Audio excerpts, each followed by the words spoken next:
Ah,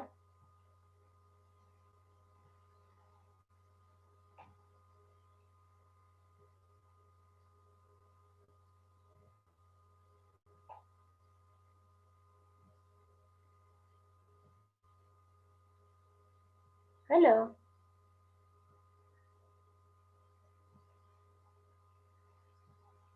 Uh-huh. Yes. Okay. Yes.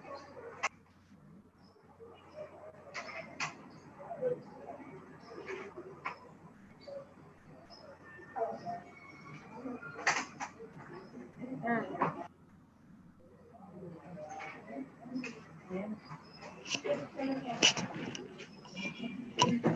Ah.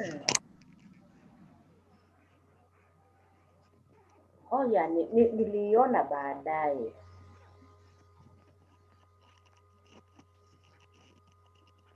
Okay. But it was legible. Okay. Ah. Fortunately, I'm not in the office, and sometimes I don't like the scanning and better.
Okay, good morning, everyone.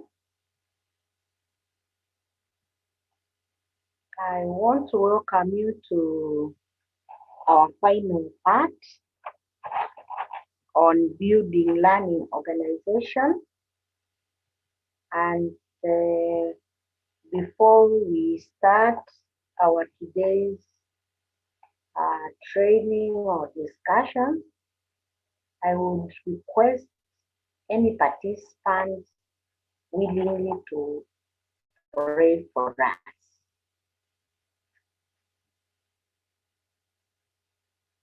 Anyone?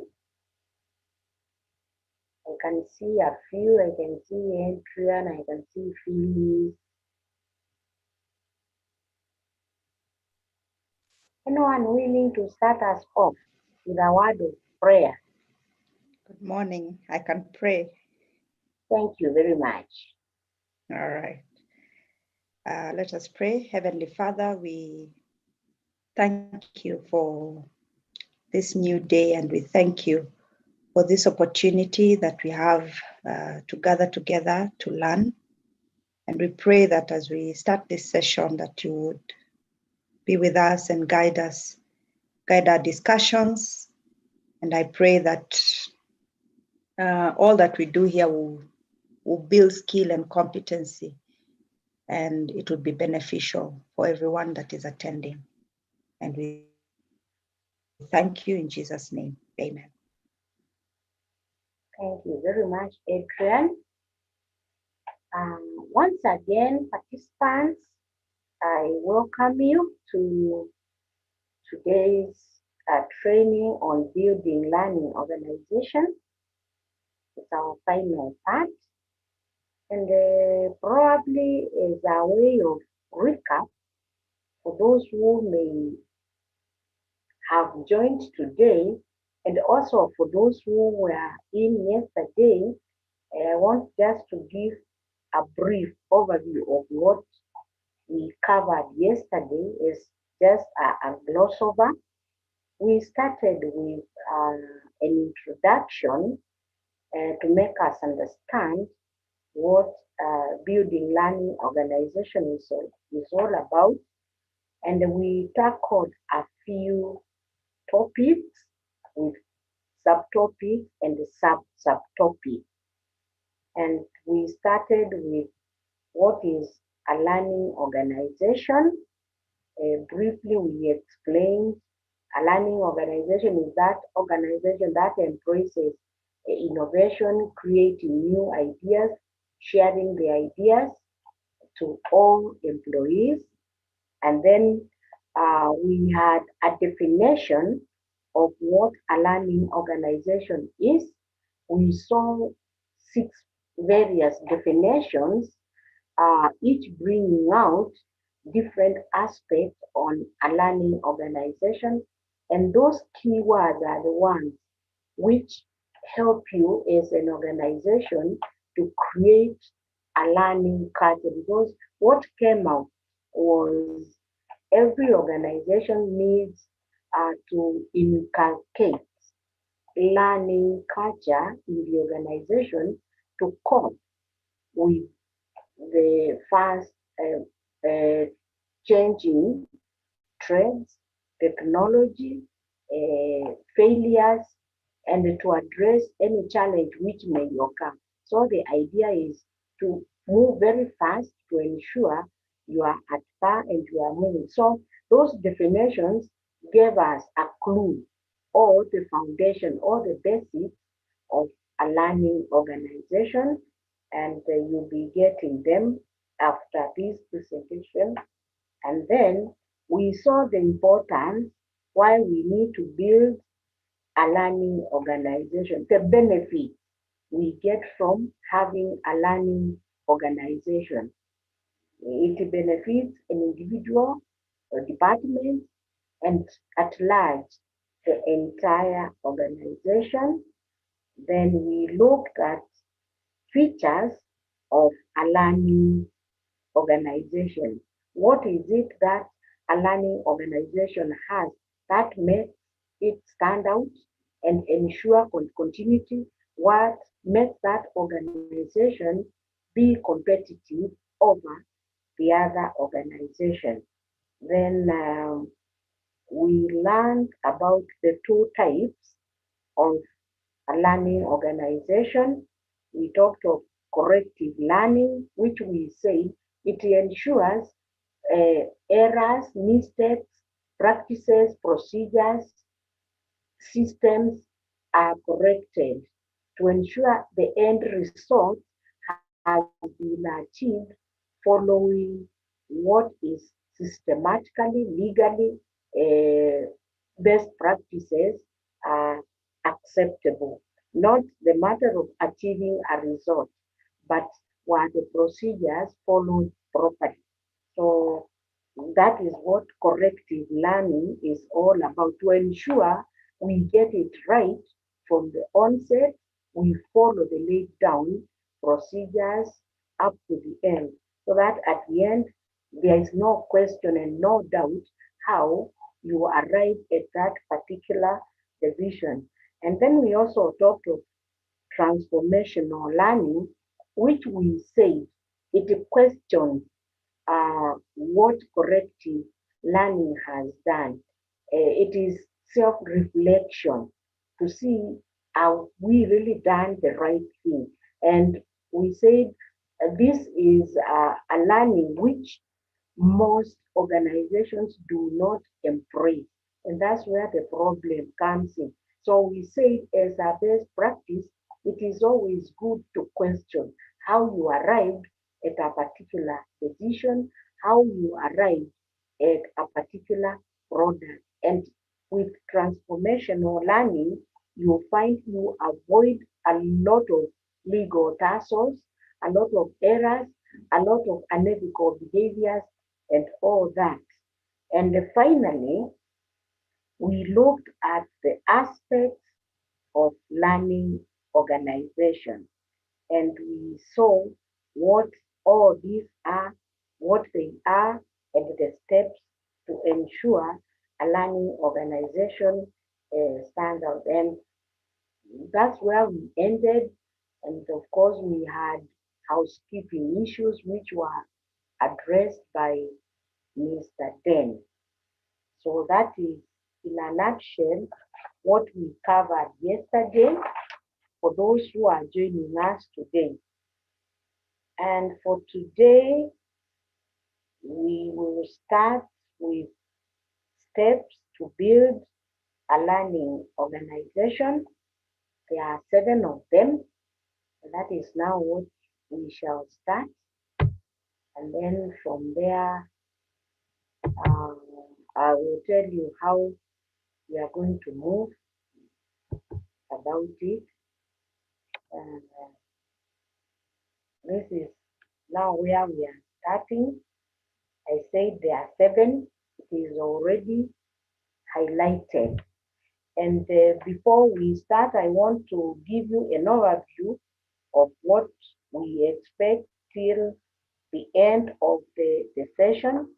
We shall discuss those 7 steps to build a learning organization.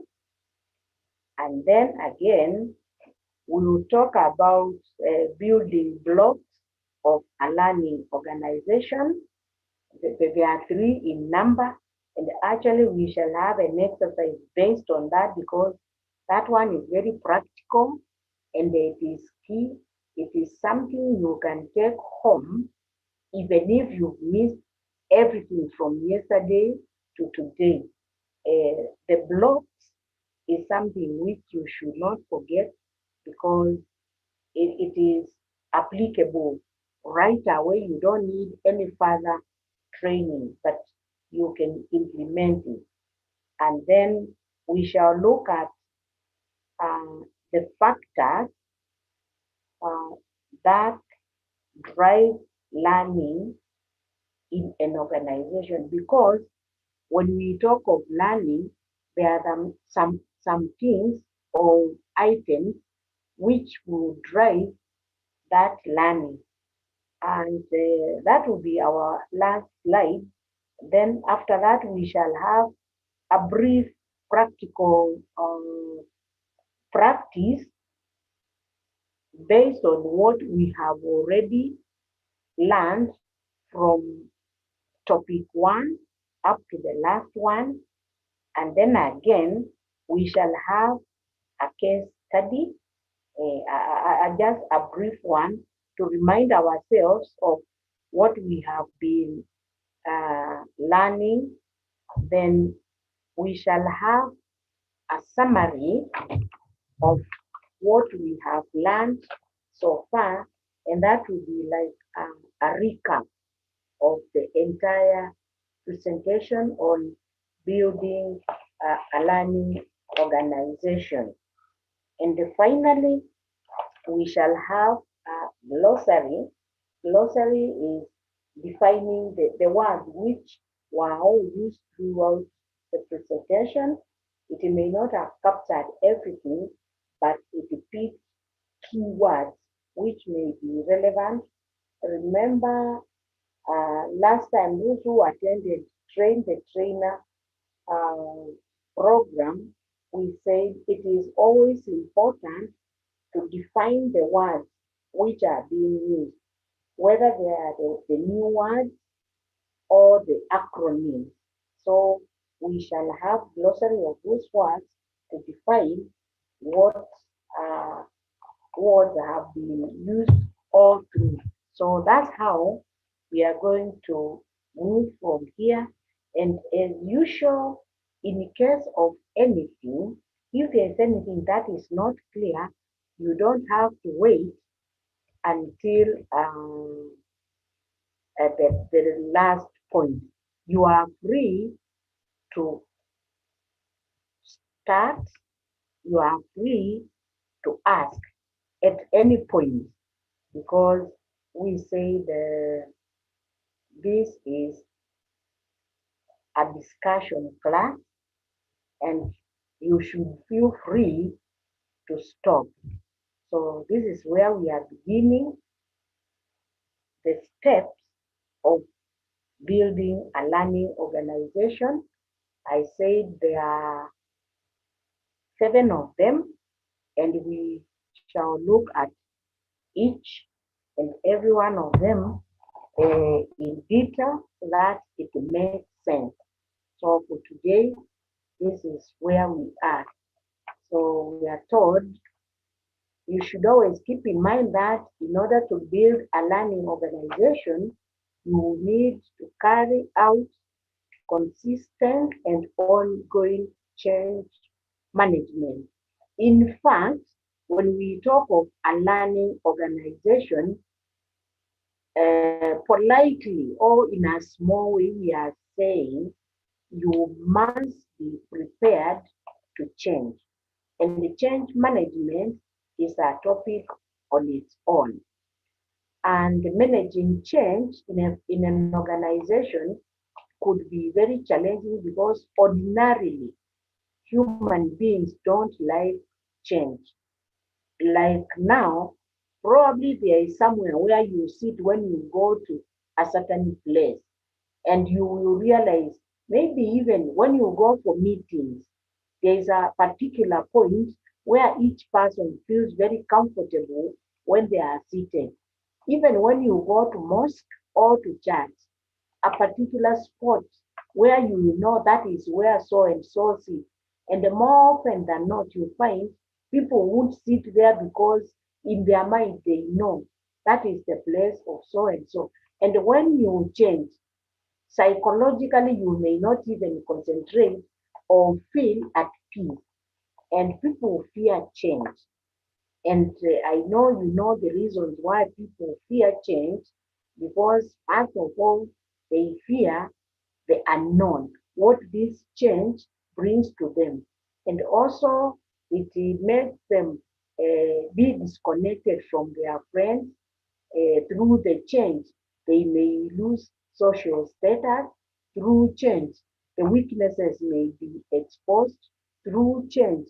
Many other things may happen. So learning organization requires a mindset and be ready to change because The technology is changing, the market is changing, the world is changing, the globe is changing very fast. And of course, if it is in terms of technology, probably people would fear because they have never been exposed to technology and all that. So, as a professional, you would need proper and continuous communication strategies before, during, and after implementing learning organization. So before you introduce, let employees know why you need learning organization, what it is all about, how it is going to be done, what benefits are going to be achieved after this. Because when you are implementing or when you are introducing something, it is always important to let those who are going to be affected by that change to know what it is for them. So before you implement learning organization, communicate because communication is very key. What you are planning to do, when you are implementing it, tell them what is it you are doing. Why are you training them this new skill, yet they are already trained? And then after implementing, let them know why you are implementing.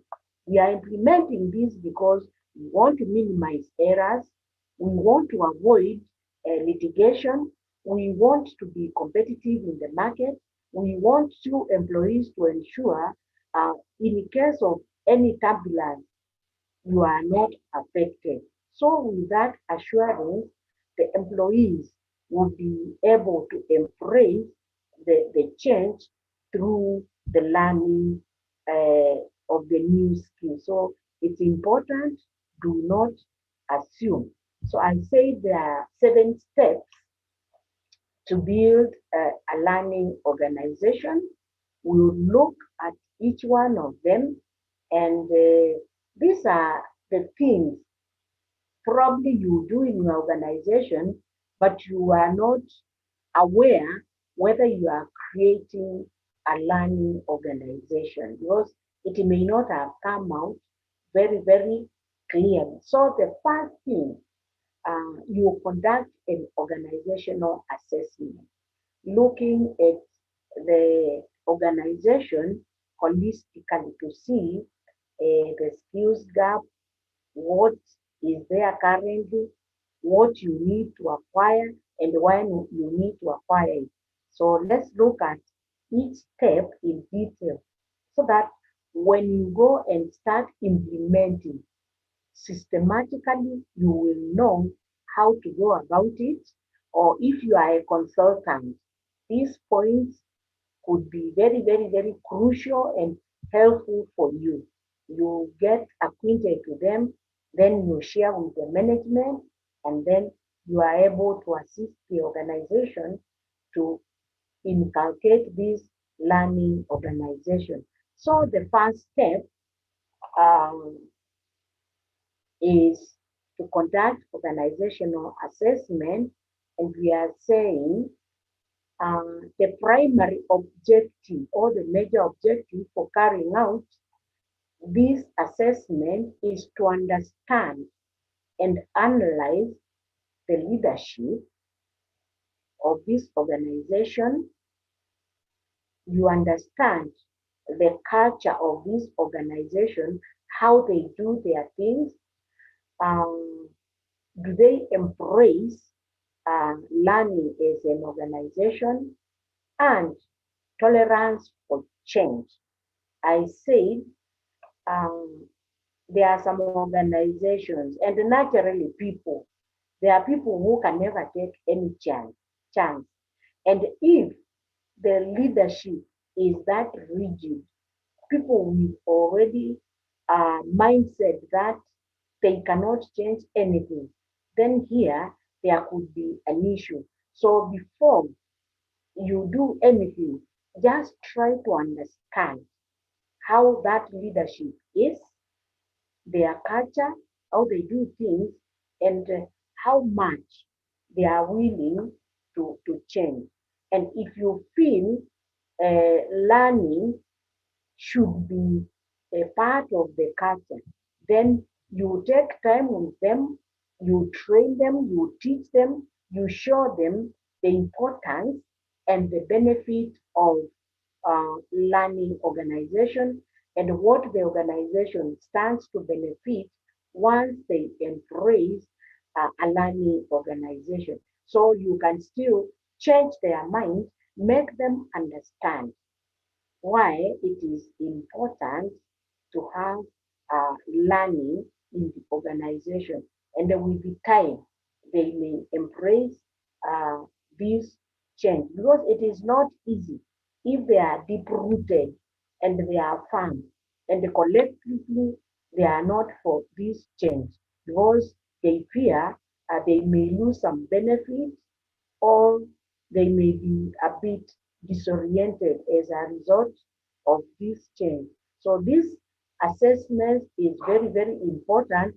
And remember, it has to start from the top because the leadership of the organization is the one which makes the strategic decision of the organization. And if they are not focused, if they are not strategic, you may find the organization is operating below par and it is not achieving its mission, vision, and core values. You also look entirely at the core mandate of that organization. Try to help it, even if it is your own organization. See whether they've gotten the mission correct, the vision is right, and whether they are moving towards that direction. So this assessment, if you get it right, the rest of the steps will flow smoothly without a lot of resistance because most people or most organizations will always resist change if they do not understand the benefits which are accruing. And the next step is now creating a strategic plan. Note here, already every organization has a strategic plan. And if it's not there, maybe it can be created alongside this one. But I believe every existing organization, no matter how small, already there is a strategic plan. Now, this strategic plan we are talking of is for building a learning organization. So you'll be creating a HR strategic plan and specifically for building a learning organization because you want to incorporate learning culture uh, within the organization which is already existing. So it is like a sub strategic plan with a mission, vision, and values. And the mission here is based on creating a learning organization because if it has not been captured in the overall objectives of the entire organizational strategic plan, then it needs to be incorporated at this time if there is a need. And if that learning organization will save the situation or will improve the performance of the organization or will give it a competitive advantage. So you craft a sub-strategic plan which should be in line with the overall strategic plan. For example, if now already you have uh, an organizational strategic plan and it ends probably in 2023. It means if you are creating a strategic plan for learning organization, you will create your strategic plan ending in 2023 so that it is in line with the overall strategic plan of your organization. And when you are coming up with your mission, it should be in tandem with the overall mission of your organization. But then now you narrow down and you create your own mission or within the HR division or department. But it should not veer off the overall mission because the overall mission of your organization is probably to produce something or to offer these kind of services. You already have a vision for your organization to be a world leader in producing this or in training this. And of course, their core values. So whatever strategic plan you are coming out is a learning organization should be in line with the overall mission, vision, and the core values of your organization. So I hope this one is very clear. You are going to create a strategic plan for the HR division or department, but it is specifically for creating or building a learning organization if it has not been a part and parcel of what you do as an organization. And I hope that one is very clear. So the strategic plan should clearly define the current position because already you have done the assessment of uh, where the organization is. So this strategic plan, because already you know what is happening, what is on the ground, and you want to know where you want to go in as far as a learning organization is concerned. So it should define the current position where you are now, the future position where you want your organization to be in as far as learning culture is concerned, where it wants to reach, and it should, in as far as possible, reach where the current strategic plan of the organization is. And of course, after that, you formulate another one. Define the gap between where the organization is right now in as far as learning is concerned and where it wants to be and to guide decision making. Because without a strategic plan, there's no way you are going to make decisions within the strategic plan. The objectives will guide you in making decision on what skills, what competences, what knowledge needs to be brought to the employees, making throughout implementation and also in the future. In other words, through this, uh, the strategic plan should show what is happening right now, what you intend to do in future, that is the vision, and where you want to go in as far as having learning organization. Look at the gaps where the organization is right now and where you want to go, and then you sit down, make decision through brainstorming. We saw yesterday, whenever there is an issue through open policy, you brainstorm and see where the problem could be. It is a collective decision through collaboration with departmental heads, with employees, through asking and all that.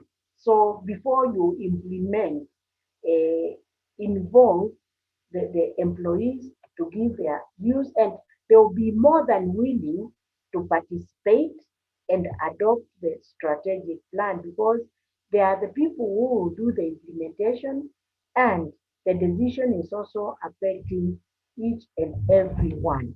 So after coming up with the proper assessment, knowing the gaps, and drawing a well-aligned strategic plan, you document.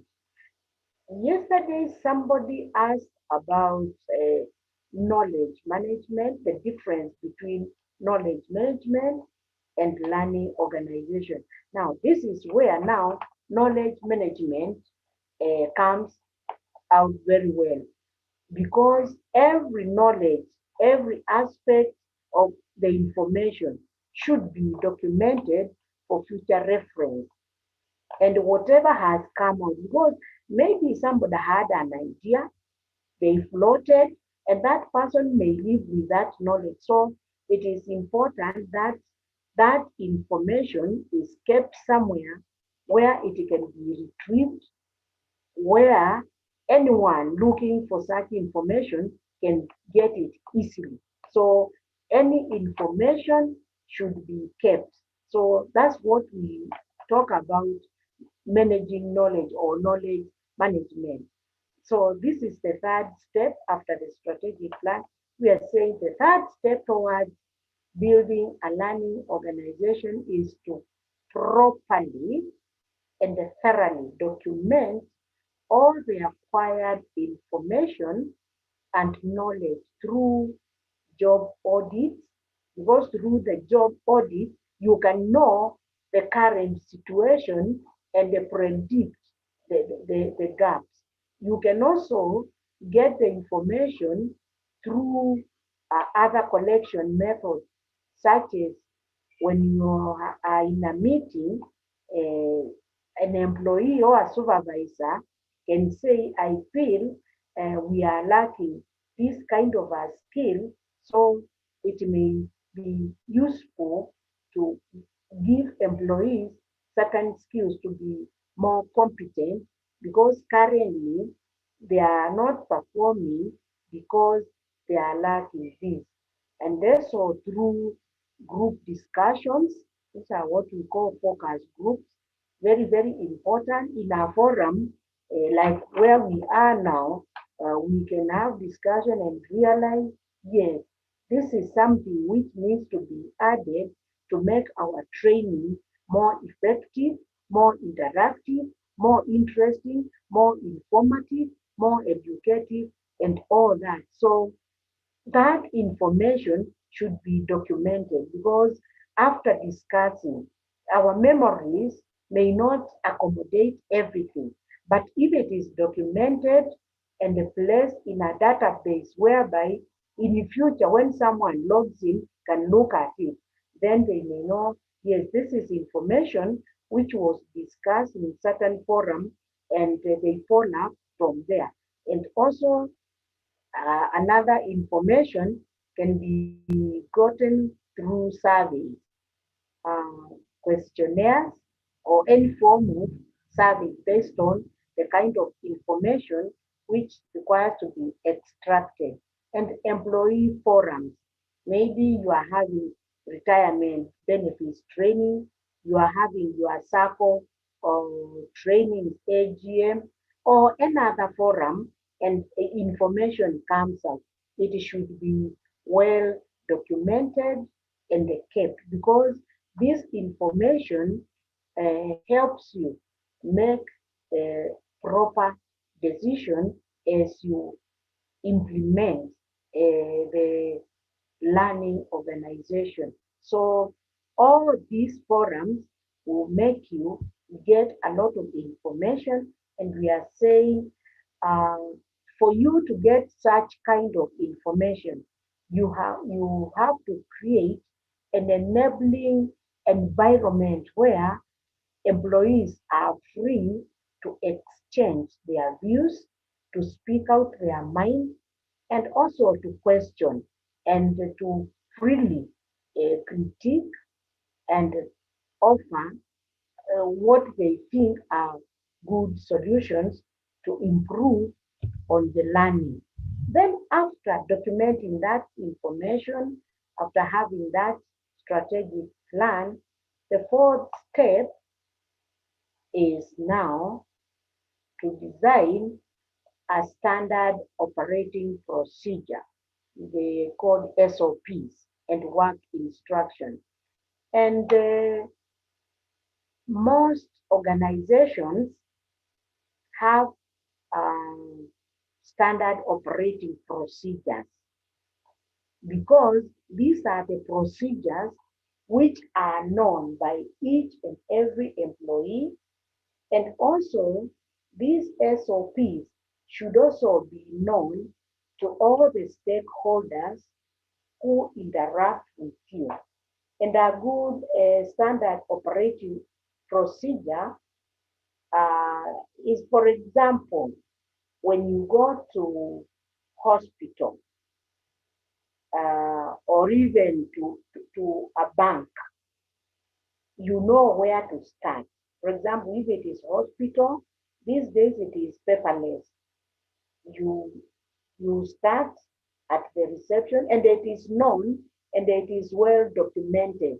And that is part of best practices and it is also uh, used in manufacturing so that they know if it is something they are doing, you start from point A up to point B, and in between there are processes which need to be followed. And these standard operating procedures ensure that no step is skipped.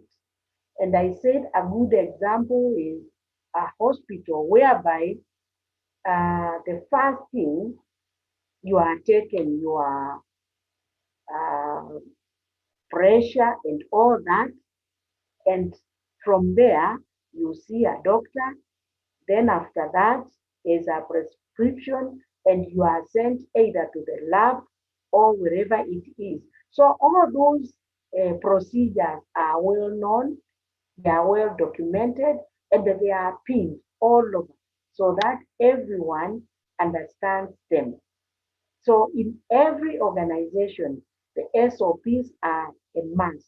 And as a HR person, you should have that because they guide the processes, the procedures, the systematic way of doing things, and all what you do. Even when you are performing your day-to-day activity, if you are doing, for example, counseling, how do you start? At what point do you refer a person? When you are doing disciplinary case, what is the standard operating procedure? Where do you start? How do you follow the procedure until you ensure the employees have been treated fairly without a discrimination?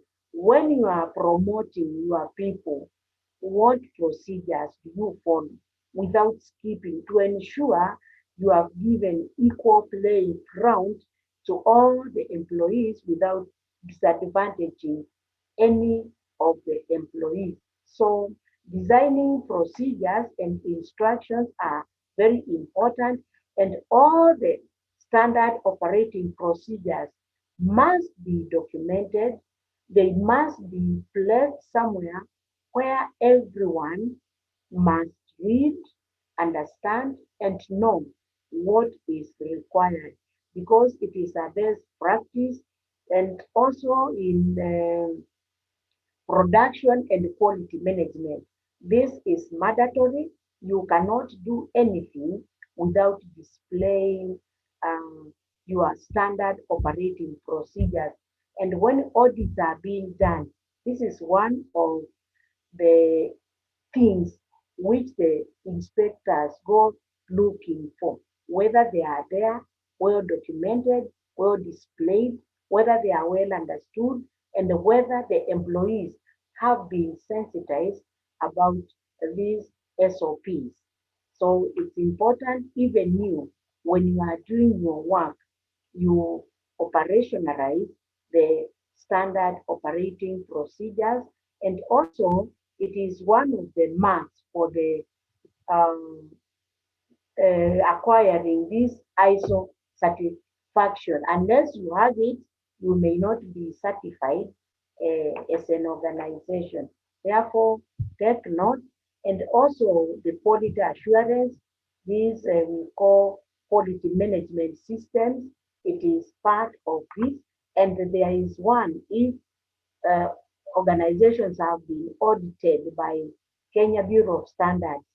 SOP is very key, and unless it is well documented and well displayed, you may not acquire that ISO certification. And for the organizations who are certified, you will agree with me that the SOPs are a great requirement.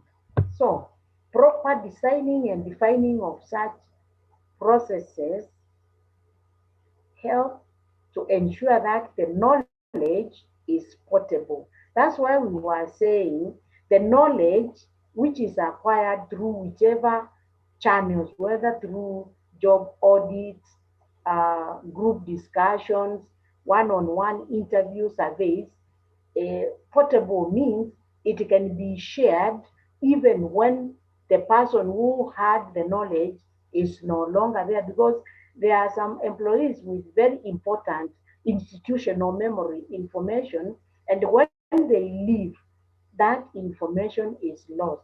But now when they bring out the information, it is documented and well stored. Anyone, even a new employee, is able to use that information, and then it can be transferred to all the employees in the organization in a standard manner, and that each employee receive the same information without any miscommunication or dilution. That's why we were saying the standard operating procedures must be documented, well displayed, and be known to all employees so that when an employee comes to the office, they know the first thing they have, maybe if they are operating a machine like a vehicle or any form of machine, they know the first thing is to check whether the machine is in good operating condition, whether there are spillage of any oil, whether the switches are on or off, whether it is functional, whether there are leakages and all that. So that should be known by all the employees without being told. And then they know the next step is maybe to check the power source and all that. The third step is to switch on the machine. The next step, wait for 5 minutes to ensure everything is well connected, and then give it maybe 2 more minutes to ensure the flow is okay. So that should be well documented, and anyone starting that machine should have that information right from the onset to avoid unnecessary errors and mistakes, because you need to get it right from the word go, and it makes workflow very, very, very easily.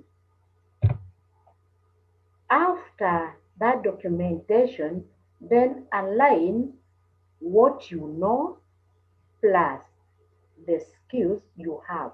And here we are talking of skills match. At times in our organizations, and you will agree with me, if you are not keen as HR person, there's a lot of skills mismatch.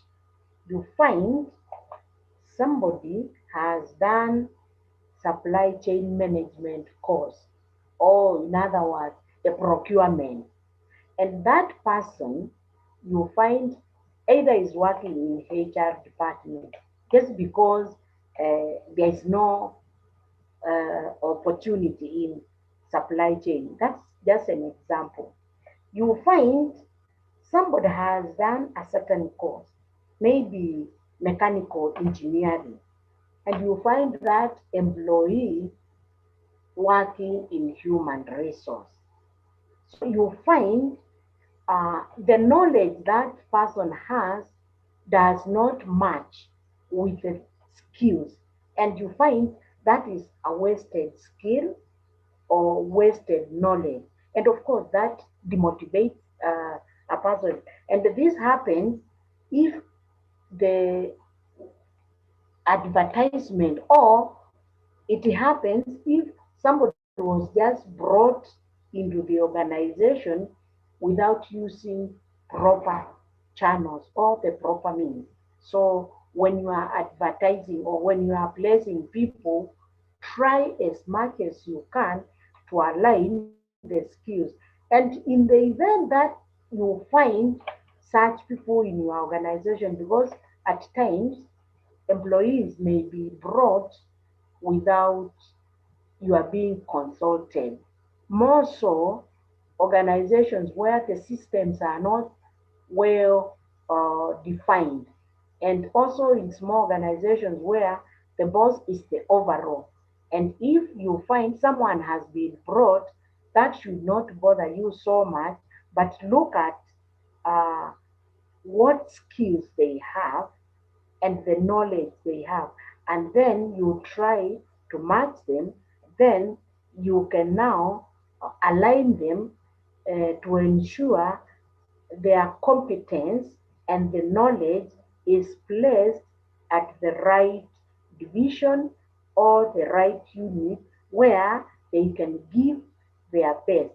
So this fifth step towards building a learning organization is to adjust and align the performance and the training initiative so that they map to the employee's job roles, because it does not make sense.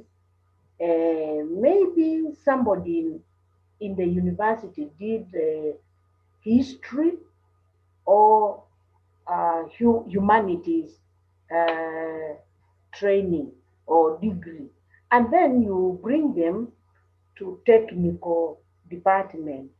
Yes, they have their knowledge, they have their skills, but those skills are misplaced. They may be working for the sake of earning some money, but at the end of the day, they may not make maximum use of their skills within the department where they have been placed.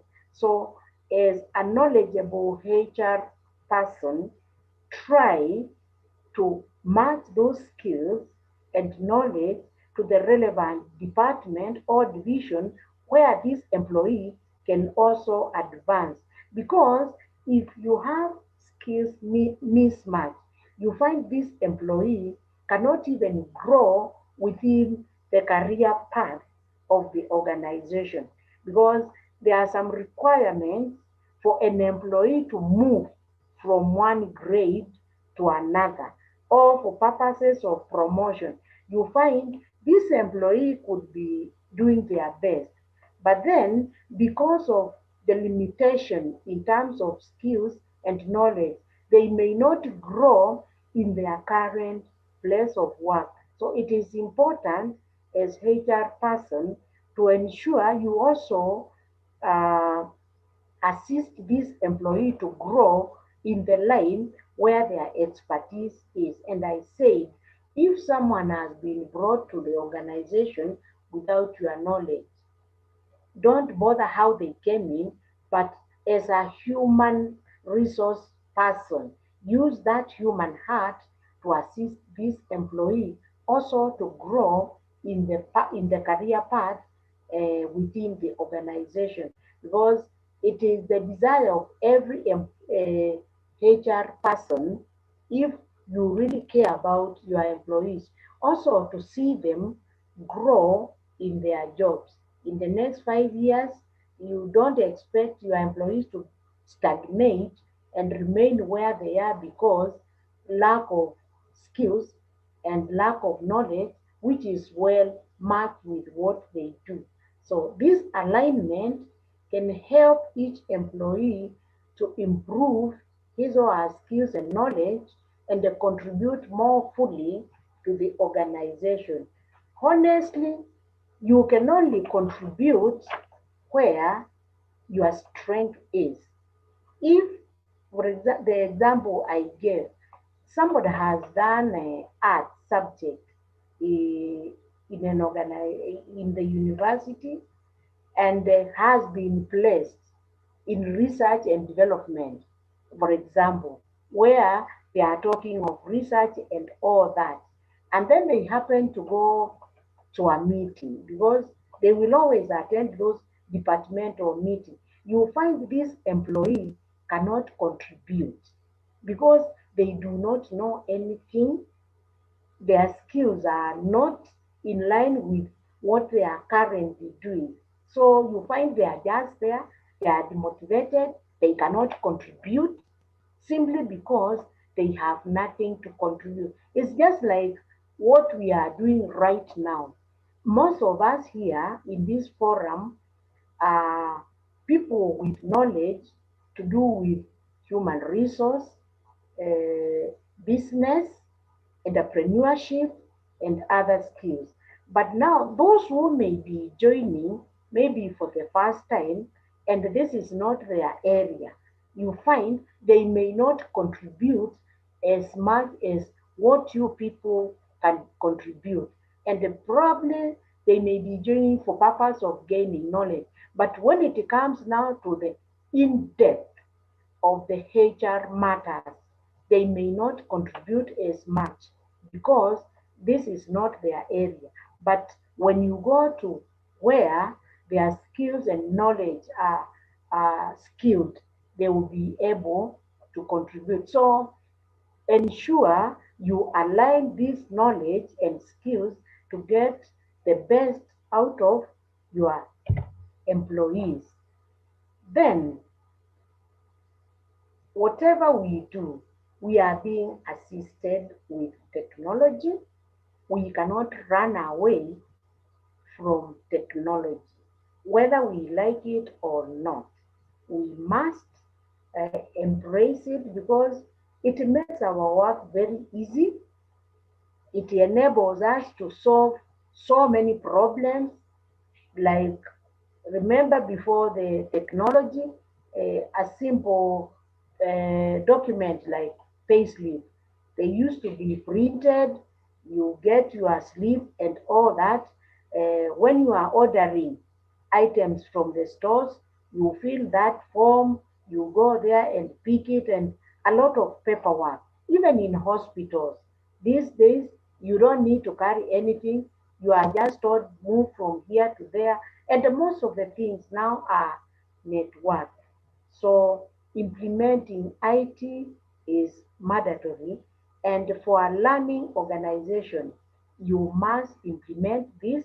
You may not be an IT guru, and even now, even as we present here, we need the services of IT because this is not our strength, but however, we have to implement it to support what we are doing. Because right now, we are being supported by technology for us to interact.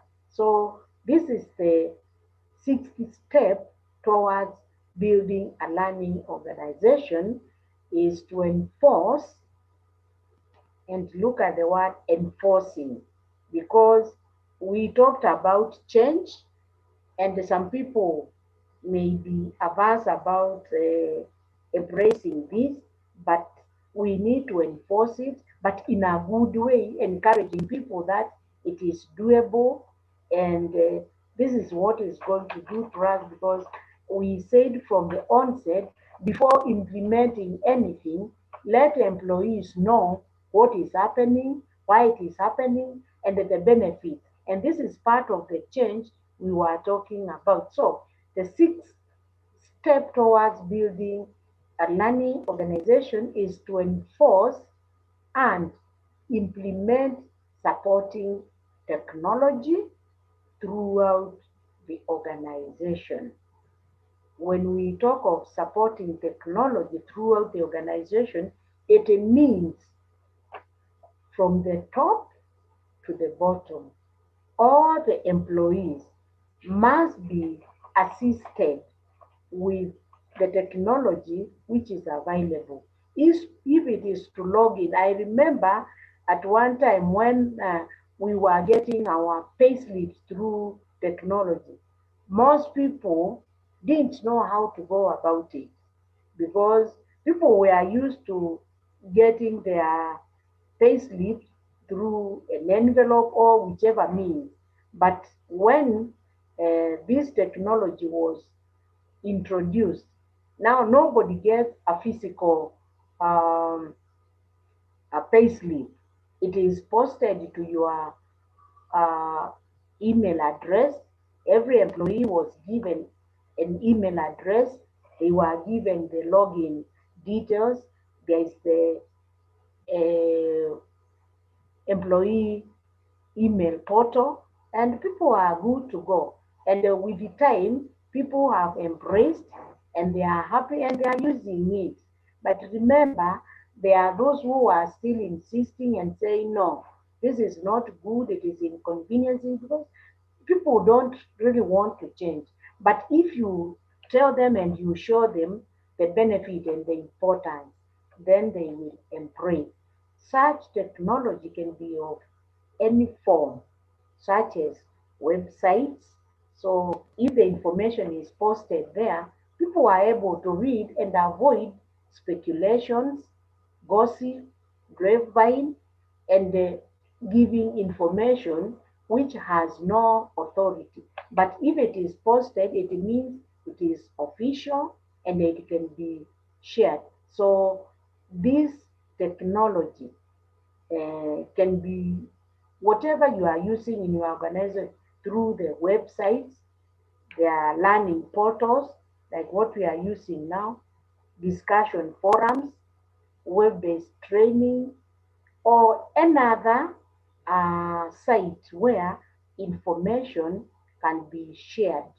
And it is important to ensure whatever is happening has been communicated so that people are able to log in, read anything new. If there is any issue which is not clear, it is posted and it is discussed. And you find people are learning and it is motivating. And the last um, point on building a learning organization is before we go to the last point, there is an emphasis here that implementing supporting technology can help learning be easily and quickly accessible to all employees at the same time, and also make it easy for the organization to make any changes to its contents in future. This is what we are saying. If the information is accessible, employees are able to log in, make their contribution, make their views, make their observation, and then they post it. And if the organization is open to discussion, open to ideas, then you'll find things are being done very easy and the organization is able to change. If there is anything that is not very clear, the content can be changed in future to the benefit of the employees, the customers, or any person who is interacting with the organization. Therefore, uh, IT is very important. It is a win-win to the entire organization, and it's important we embrace it. And the final step or point on building a learning organization is evaluating and realigning. Definitely, whatever project, whatever process, whatever you do, even at personal level, evaluation is very, very, very important because by evaluating what you are doing will make you reflect on what you've been doing all through the changes, the realigning, the audits, and all that to find out where you have succeeded, where you've had challenges, where you need to improve, and where you need support. And that evaluating makes you make informed decisions to improve and align or realign. Now we are in the month of December, and without even now going to your organization, even as an employee, as a leader, as a profession, as a person, you need to sit down and actually do self evaluation, because charity begins at home, and you cannot evaluate others without evaluating yourself. I want you now as a person, because learning starts from you as an individual. Sit down and evaluate yourself from January to December. What is it what you have done? There are some things you had wanted to do professionally, academically, socially, and whichever aspect of your life. See what you have achieved. What is it you wanted to do and you did not do? What made you not achieve it? What could have gone wrong?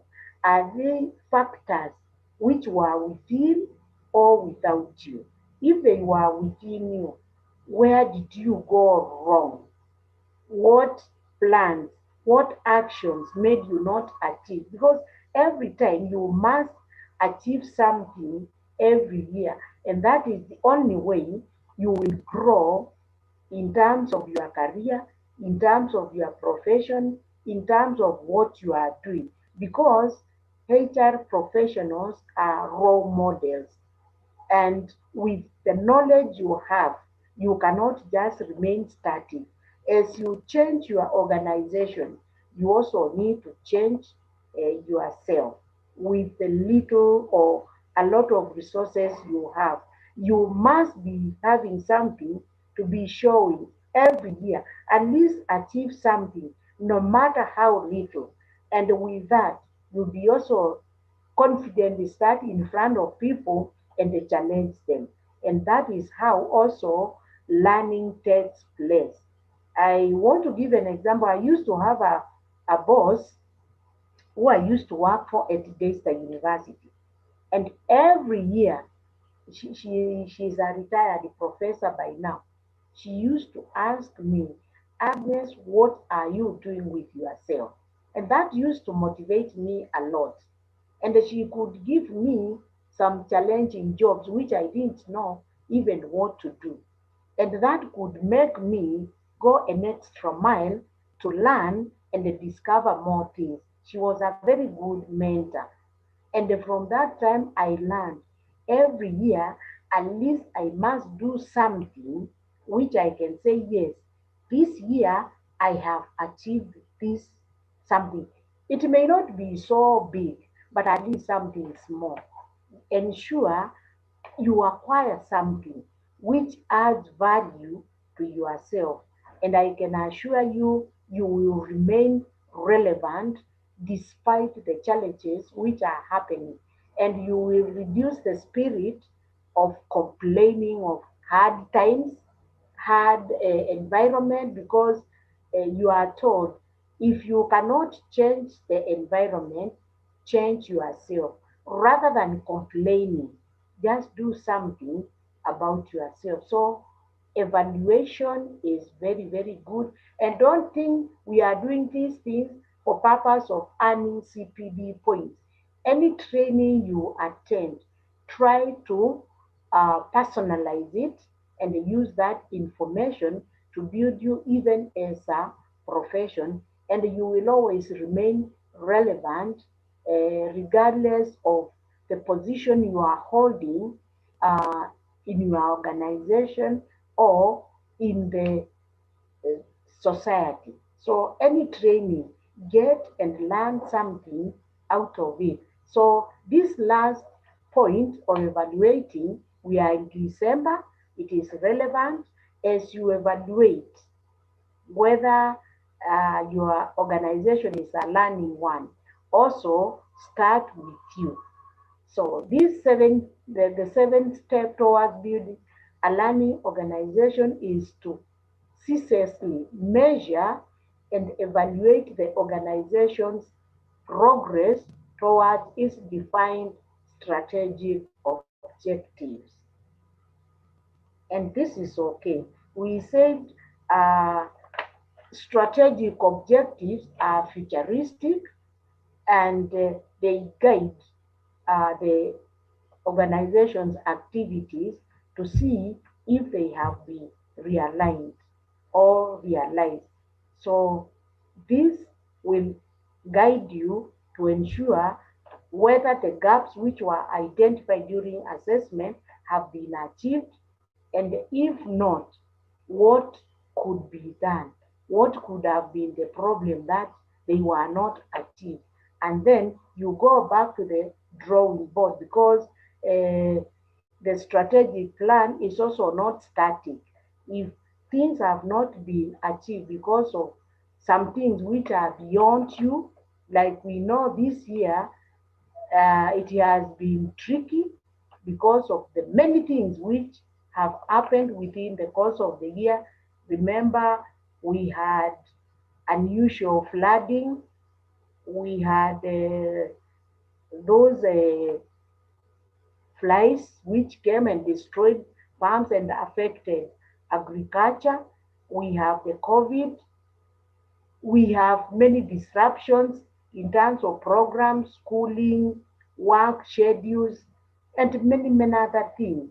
So because of that, you need to evaluate the things which were beyond you and see the gaps.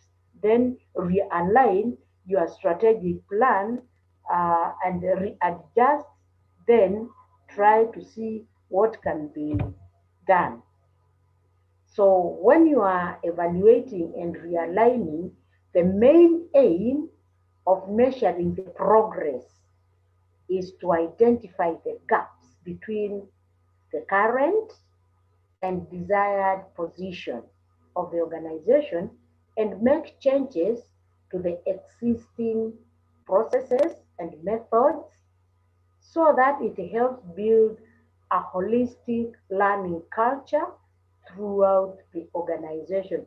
Probably your organization already had made plans to give employees some competencies, skills, and attitudes. And because of the unforeseen happenings which have interrupted your program, then we say nothing is cast on stone. You need now to realign and do another budget or do another schedule to ensure whatever was not achieved within the planned period is carried forward and then implemented. And as you do so, don't assume whether your employees will understand. They may know, but let it come from you that due to one, two, three, we were not able to do this because we had faced this challenge. But however, we are assuring you when things stabilize, we are going to proceed. And there is multiple choice question uh, to jog our mind whether we have understood uh, the steps of creating a learning organization. We have seen there are seven. We have just finished with the last one, and there is the first one. So just jog your mind. You will mark for yourself. The answer is on the next slide. So there's this multiple uh, choice question which asks, which of the following is the first step towards building a learning organization? We talked about it. The answer is there. Mark for yourself. And remember, we said in adult learning, all answers are correct, but we pick the most appropriate answer. So using that principle, all these answers are correct, but we are picking the most appropriate. So I believe by now you can pick. Would anyone want to share the correct answer so that we see the answer in the next slide? Anyone? Which of the Yeah, following is the first? Yes, this is Lydia. It's conducting an organizational assessment. very good. I think we should clap for her. Thank you so much. Let's look at the answer and the thank yous. That shows you are very keen and you have been following. So let's see whether she's gotten it and the rest of the participants. Mark for yourself. Yes, good. That's right. Conducting an organizational assessment is the first step towards building a learning organization. Thank you very much. You are very good students and learning is taking place. And I'm sure after this, you do a very good report to your CEO that you need to enhance or do it. It will give you also a competitive advantage. And with that, we are going to look at critical blocks for a learning organization. And as I said from the onset, I said even if you forget everything throughout this training, just mark these three because they will help you and they are very, very, very practical in creating or enhancing a learning organization. I say there are three.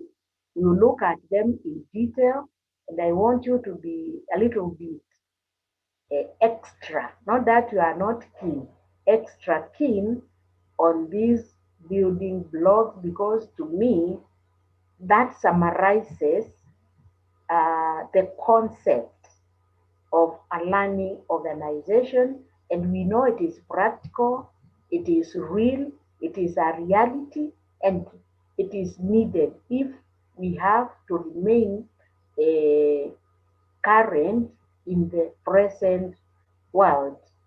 So I say there are three, and we are going to dwell on them a little bit because I want to emphasize on this. And these are the only three: encouraging learning environment, because remember, we cannot escape it. We have to encourage this environment. And then we need to have a very well defined learning process. And then finally, you as leaders must support and reward learning. I know we have reward management. It is a discipline and a topic on its own, and reward management entails a lot of things, and it varies from organization to organization. But as a summary, these are the blocks of a learning organization. So we look at the first one, and actually we will do a case study on this and even a practice on this. That's why I say it is the epitome of learning organization. And you can see it has a topic and a subtopic. And in each subtopic, there is a bit of explanation. So, encouraging learning environment. And these are now the subtopics to ensure you are encouraging that environment. Because if the environment is not learning, is not encouraging, then learning may not take place and you still remain McTiny in your organization. So it has these four subtopics, and we will look at each one of them. So to encourage this learning environment, offer mental security. And by offering this mental security, we are saying that the learning environment should ensure that the employees feel safe and secure and do not fear being set aside or alienated or derogated when they express their views, points, or offer suggestions for improvement. Remember, there are organizations or there are some leadership styles whereby you cannot speak your mind. You cannot offer any opinion. It will be objected, you'll be intimidated, you can even be disciplined because in court you have spoken against the policies of the organization. And in that case, you find you have shut the people and they fear because they do not want to be intimidated. It's just like in a forum like this, you may, as a trainer or as a leader or whoever you are, you may discourage participants from participating, and also by using some terms or words which are discouraging. And I want to give you a very good example of choice of words and also the mentor, whereby one is not able to express their opinion and all that. The choice of word and the communication can make one be alienated. Right now, especially when we are doing physical training, sometimes we do these energizers, and within the environment, there could be someone who has a physical disability. Someone is on a wheelchair, and carelessly in that environment, you say, let's all stand on our feet and they do this kind of an exercise. Remember, in the house or in the training, there is someone who cannot stand because they are not able.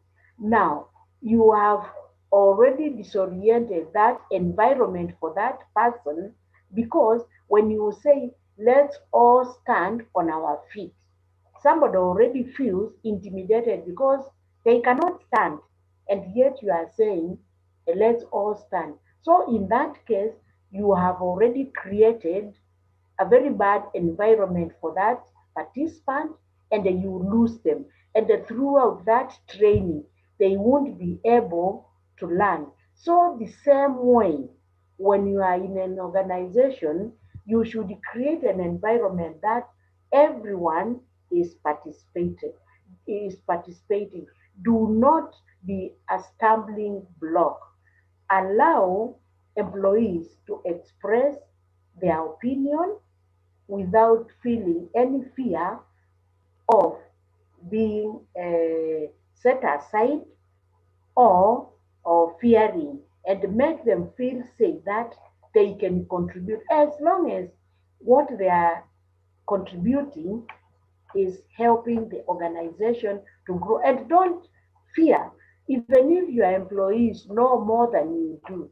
In fact, that is a plus for you because the ideas you get at the end of the day, if you are the head, you are going to report and you would say, this idea came from so and so. We have seen how Safaricom is doing very, very, very well. The CEO reports the innovations, the creativity, and all that, and he takes the credit. but the ideas come from the employees because they are safe and they are able to float good ideas. They also are able to say the weaknesses of the organization. They say, if we go this way, we are likely not to remain competitive. But if we take this route, the chances are we are going to succeed. So offer that mental security that when employees express their views and the points, they are taken and they are not personalized in any way. So employees should feel free to openly voice their doubts. So if there is any doubt, take it positively. Don't think the employees are trying to undermine you or to discredit whatever you thought was right, because your ideas may be good, but then there could be something which you may have overlooked, but somebody else somewhere could be seeing it.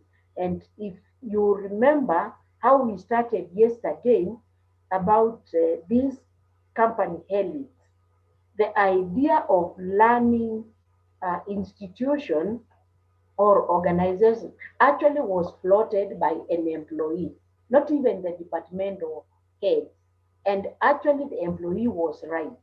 They were losing customers because they had no learning culture and it was taken. And if the organization was so rigid, most probably they would have closed. And maybe some of the organizations which are doing poorly or badly, maybe it's because they have ignored or they have put off the employees.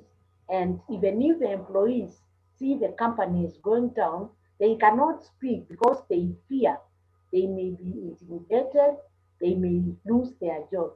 But if they are assured, they are able to query and they are able to admit that something went wrong, then they will be very comfortable to talk about any responsibilities or if they need to acquire new skills without fearing or having any doubt about the management. So allow the employees to view what they feel.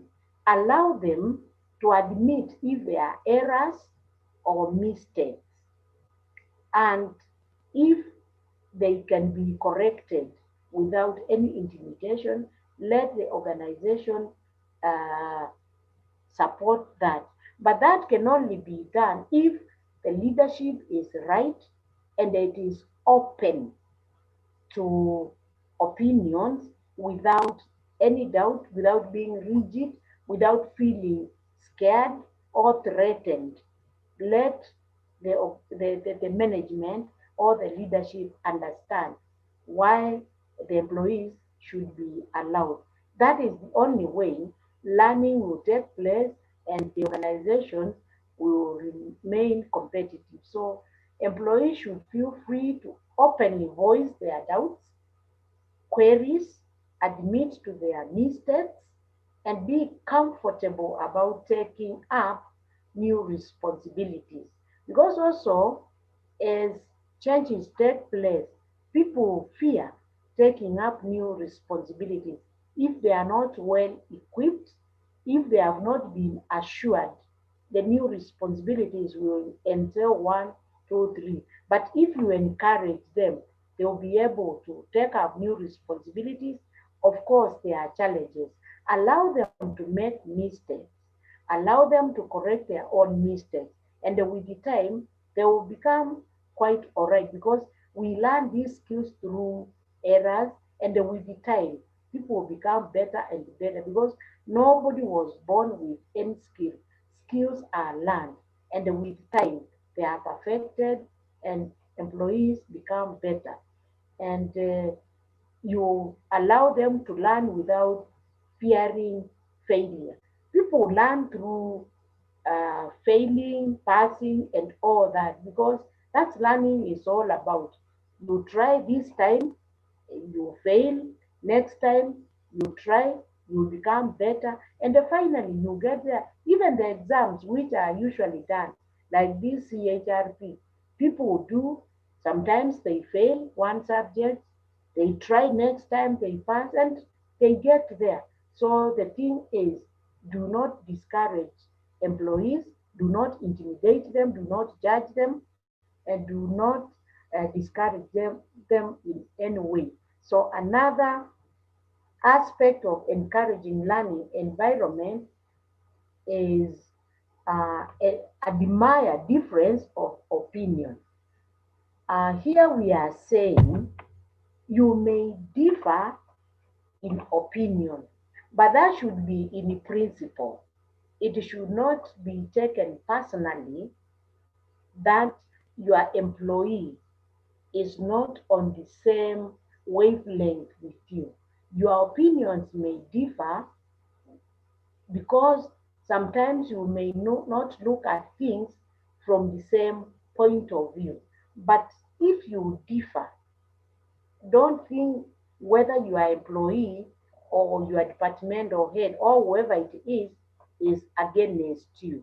No, it's just an opinion which is acceptable. And legally, people are allowed to express their opinion.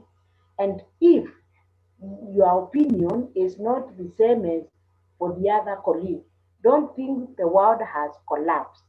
And if as a leader you cannot take different opinion, then something could be very wrong. You need to evaluate your style of leadership and be able to take other people's opinion. They may also not be correct, but you pick what makes sense and what is relevant at that particular moment. So a learning environment should encourage people to express their opposing ideas and viewpoints freely in front of their peers as well as a scenario. I saw this with another CEO I worked with. He used to come, chair a meeting, and he used to say, "You people are not helping me. You seem to be agreeing with what I'm saying, but I want to get ideas from you. Don't allow me to float all the ideas." And with that, we felt so free. We floated ideas, and you find the meeting used to be so vibrant, so friendly, and we could agree and disagree. And at the end of the day, we used to come up with the best options. So even you allow your employees, your functional heads to oppose what you are saying. Whatever you are floating may not be the correct one. Let someone oppose it. And as long as they are opposing it objectively, actually take it as a strength because they want to make the organization better, they want to improve it, and there is nothing personal. So don't be so sinister about when an employee says something against what you felt was nice. And once you create this kind of environment, you find employees are able to learn, bring in new ideas, and also make you better. Because at the end of the day, when you are doing a report and you are doing it as a team, you write the names of the participants if need be. If not, if you produce a good report, the first credit actually goes to you, and you find your support and the opinions, if they are acceptable, you stand to benefit as the head and then your employee. So as a learning environment, ensure that it is conducive and you allow those opposing opinions. Do not take them as personal. Also, each and every employee, including the senior employees, should listen to the differences with an unbiased attitude and accept the fresh thinking of other employees. Look, organization is about employees, and whether you are senior or not, you should be able to listen to the differences. And I say, as long there are differences towards improving the processes, the procedures, the practices, systems, accept them without any negative attitude. Accept those ideas and the thinking, because every time any employee who is brought into an organization or any person who has a new thinking, it should be openly accepted. And the fact that you are very senior in that organization does not mean you know everything and you have the best ideas. Your employees are also learning, they are doing their research, they are also networking, they are also interacting in different forums. So any ideas they bring, accept them, deliberate, and then agree. And don't feel offended if the ideas which are being floated are different from what you have. Then be open to new ideas. Don't block yourself and say, no, I have been in this practice as a consultant, as a HR practitioner for the last 20 years. So I don't think there's anything new which you can bring. If you have that kind of attitude, you will block everyone, and probably you may not even retain any employees in your organization because you have closed their ideas. You don't want to share with them because maybe you think you know too much. And for a person who is in the market, a person who is willing to move a notch higher in terms of business, in terms of entrepreneurship, in terms of your career, in terms of your profession, you cannot say you know it all. Things are changing so fast, new ideas are coming, and you should be open to learn, embrace, integrate, and incorporate those ideas. Because even the organizations you are dealing with, they are also learning and they are learned people, and you cannot say because you are the senior most person, because you are the HR leader, because you've acquired this CHRPK, because you've acquired this new degree, because you've acquired the latest, you cannot say you know it all. What you have today, in the next 2 to 3 years, may be completely obsolete. So be open and have that attitude of open mind. So the learning environment should not only improve the current processes and approaches, but also help employees to come up with new and novel ideas. We are saying allow employees to brainstorm, come up with new ideas, and then pick what is best based on your current challenge, based on what you want to do, based on where you want to go, based on your strategic objective. Be very, very open, don't be rigid. And if your management is rigid, it is the high time. From there, you go using your leadership skills. Try to persuade them to change their mindset and look at leadership from the best practices of HR, which are inclined to open ideas. And that is the only way your organization will stand out. Your CEOs, your managers may be so strict and rigid, but let them know flexibility is the key, because we are having a lot of diversity in the work environment, and the demography of what we are having has a lot of information. Do not ignore them. Even if they are fresh graduates which have joined your organization in the last 3 months, they have a lot to offer. They are so fresh. The theory they have can be tied to the practicability of what you are doing. So don't think they are so new, they are so green. They have a lot of ideas. Embrace them, move, and you'll be good to go. So create that learning environment so that uh, the new employees or whoever has an idea should be able to innovate, experiment, and they try the new ideas.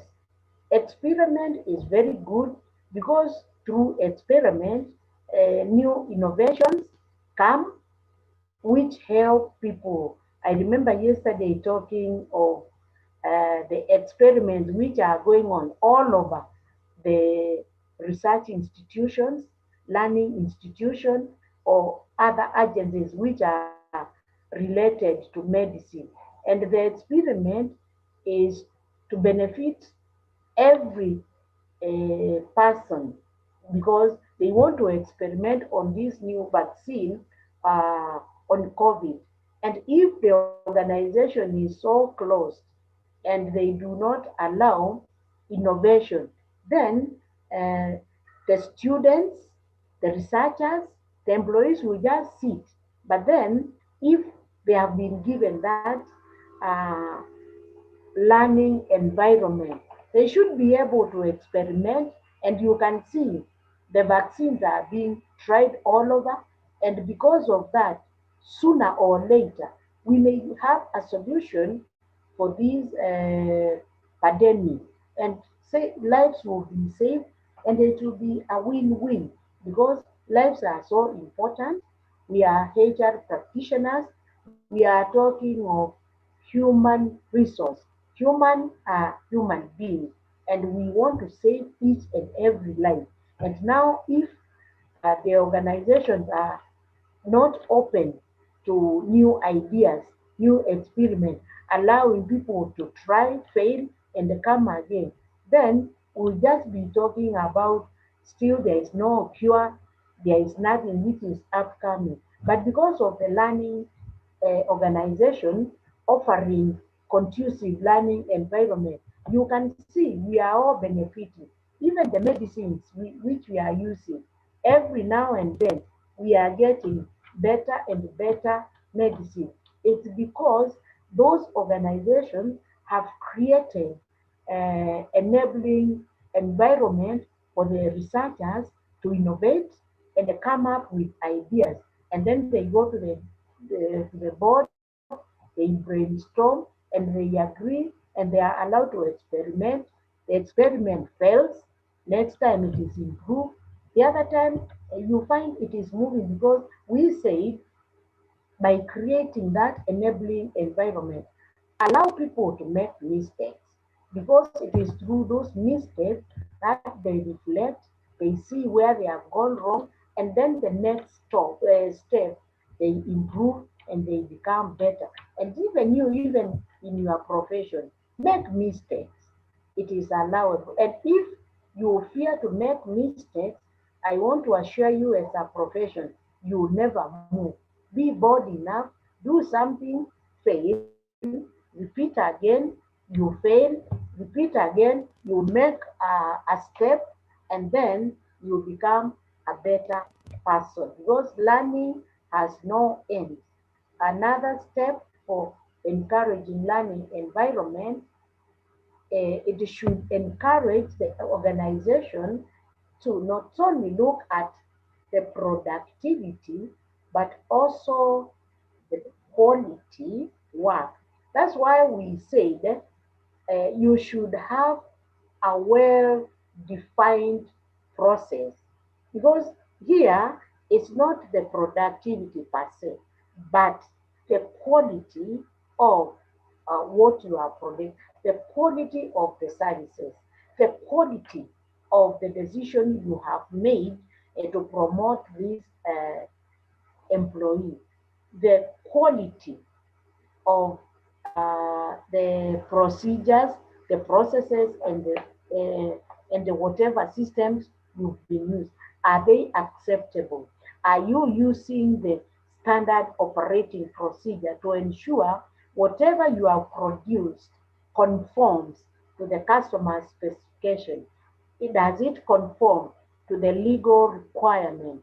Does it conform to the law of the land? Does it conform to ethical standards and requirements? Does it conform to your professional body? Does it conform to all what is acceptable? So quality is very, very important because we say whatever you do, you may have gotten it right, but if the quality, if the process, if the procedures are not right, then still there is a question. So we are saying that environment should offer the employees some time where they can take time to reflect upon a tasks that they completed and learn from their mistakes and improve upon whatever they did well in the current task. Uh, if I can take you back, we talked of transformative learning, which questions the correctness and they reflect on the process, how they have been doing it, whether they got it right, and if there were mistakes, let them learn from those mistakes and correct them because I say mistakes are part of learning. So allow them without blaming them. Let them accept, yes, here we didn't get it right. When we were producing this kind of a product, there is a step, there is a mixture, there is a content, there is something which we didn't take and we have noted. So in the next one, we are going to improve and become better and better. Hence, the learning environment should allow time for a pause. Even for you, you pause in the action and encourage thoughtful review of organizations' processes.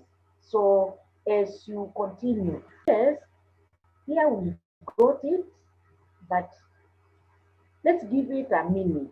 Did we get it right? Yes. Then next time we can make it even better.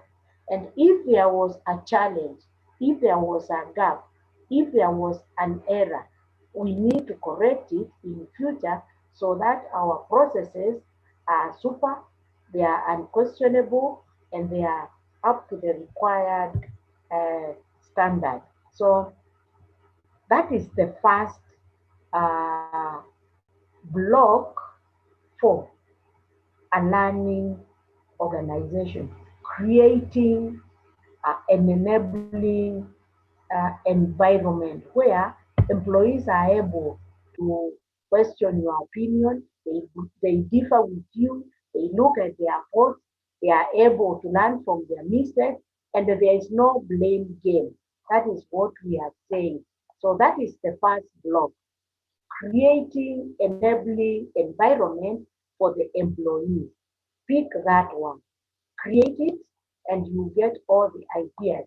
The second block is well-defined learning process because employees may be willing to learn, but then if it is not well clear cut, then there could be a problem. So another critical building block of any learning organization are the well-defined learning processes within the organization. That's why we were talking when defining learning organization. The second process was, the second step was creating a strategic plan, because a strategic plan would guide now and enshrine well-defined learning process, which should be followed religiously. So such learning processes are defined by creating, collecting, translating, and the spreading of information throughout the organization. Remember, when we talked of learning organization, we talked about change management.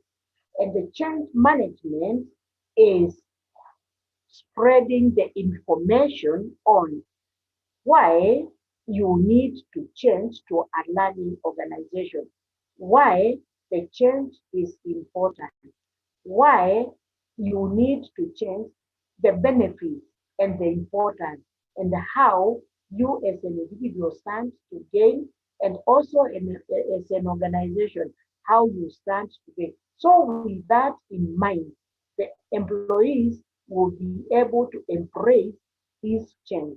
Information can be gathered by experimenting. We talked about experiment with the new ideas, processes, products, keeping track of customers, because we said also as we serve our customers, their feedback is very important.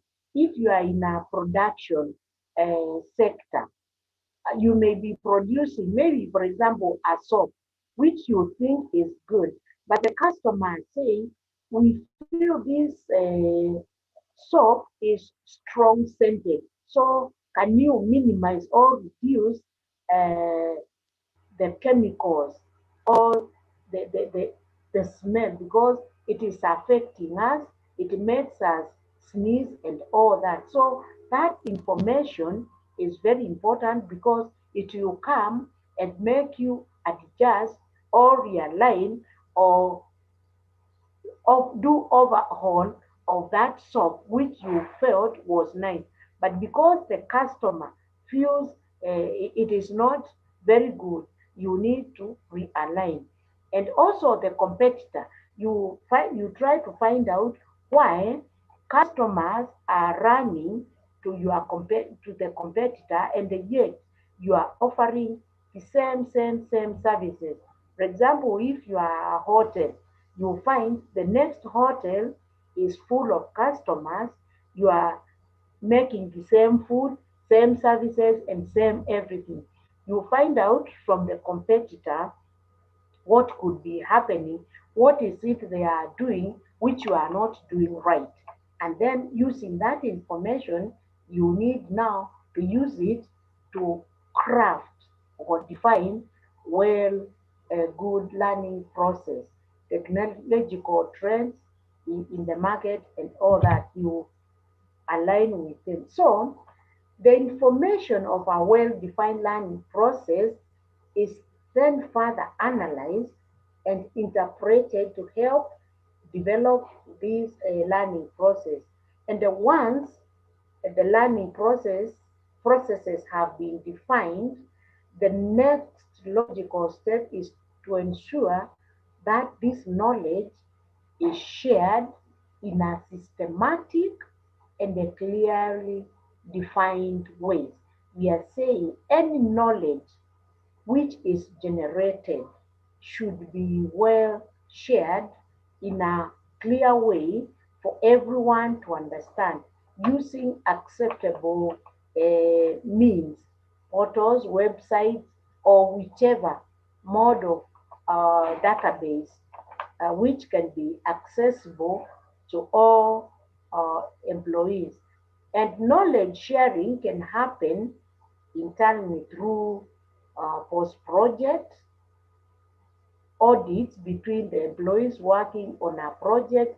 Remember, if you are doing a project, you're saying you bring all the expertise, because a project, there is what we call the team leader or the lead consultant, and then you bring on board people from different disciplines, because you need someone to account for the finances, you need someone to do the procurement, you need someone to coordinate transport, you need someone to ensure the legal aspects are being followed, you need someone to do maybe other legal government requirements like conducting environmental impact assessment, you need quality engineer, geologist, depending. So all these people work in a project and they bring the ideas. So after you have completed the project, you sit down, you look at the successes, the challenges, the achievements, and all that. So we are saying this knowledge sharing can happen internally through post-project audits between the employees working on a project or externally by gathering information from customers to gain their perspectives on the organization's activities or the challenges. And this externally is relevant maybe to consultants. Probably there is something you've been doing for the organization, like, for example, contacting job evaluation. So the feedback from the organization can help you also to gather this information, and then you craft well defined uh, training. Then the last one, the last block is leadership that supports and rewards learning. Remember, learning is also not easy. You put a lot of your energy in terms, your mind, your resources, your time, and every part of you. So if learning has taken place, surely someone should be rewarded. Probably you have undergone through a degree program, diploma, master's, CHRP, and all that. You should be rewarded. And the rewards are not only in terms of finances. There are many ways you can be rewarded, or you can reward uh, your employees, at least to motivate them, to retain them, and also to make them feel at least they have achieved something, because the skills they acquire through learning, first and foremost, will be a benefit to the learner or to the employee. Secondly, to the department where they are working. And then finally, to the entire organization. Because as you work for your department, by extension, you are working for your organization. So the last but not the least building block, this is the third one, of a learning organization is a leadership effort to support and reward learning at each level in the organization. I said, and there are so many forms of rewards and benefits which an employee can benefit from. And also remember, in our organization, based on the level where we are and the tie with uh, Abraham Maslow of hierarchy of needs, there are some employees who are just at the basic. If the learning entails rewarding them at that level, look at what may motivate the employee at that level externally by giving those rewards or motivation extrinsic. You look at whether they are at the second level or whichever level. There are those who have reached the actualization. So at this time, the money may not be the motivating factor as a reward, but maybe that self actualization, maybe a paid trip, or anything that may not be in form of money, but it all depends at the level at which each learner or employee is. And then you can even discuss the mode of reward which they want. If it is financial, security, recognition, or the basic needs. It is the behavior and attitude of the leaders of the organization that can truly help an organization fully integrate a learning culture holistically throughout the organization. Remember, the leadership of every organization is the one which leads uh, the board of directors and the entire staff through the senior management. So, if the leadership is in support of the reward, then the learning culture can be included in the strategic plan, in the day-to-day operation of the organization. And remember, the leadership is the one which implements the operation of every organization, but the higher leadership, which is the board does not run the organization on daily basis. They only make the strategic decisions, but the implementers are the employees led by the CEO and the senior management. And if they embrace the learning culture, then they should be able to fully integrate holistically the learning culture. So if the learning has to take place, the leadership must include in their strategic plan and trickle it to HR manual. They should include a reward system to support learning, because it is a good way of motivating staff and it ensures open learning. Otherwise, anyone may be willing to learn, but if it is not supported by the leadership, then it may not work. And I have seen organizations which do not embrace learning. Whenever there are issues like now, the first budget to be chopped off, and you will agree with me, will be for training and development, but the rest is maintained. You find there is even no budgetary allocation for training and development. But from this, we have seen learning is key.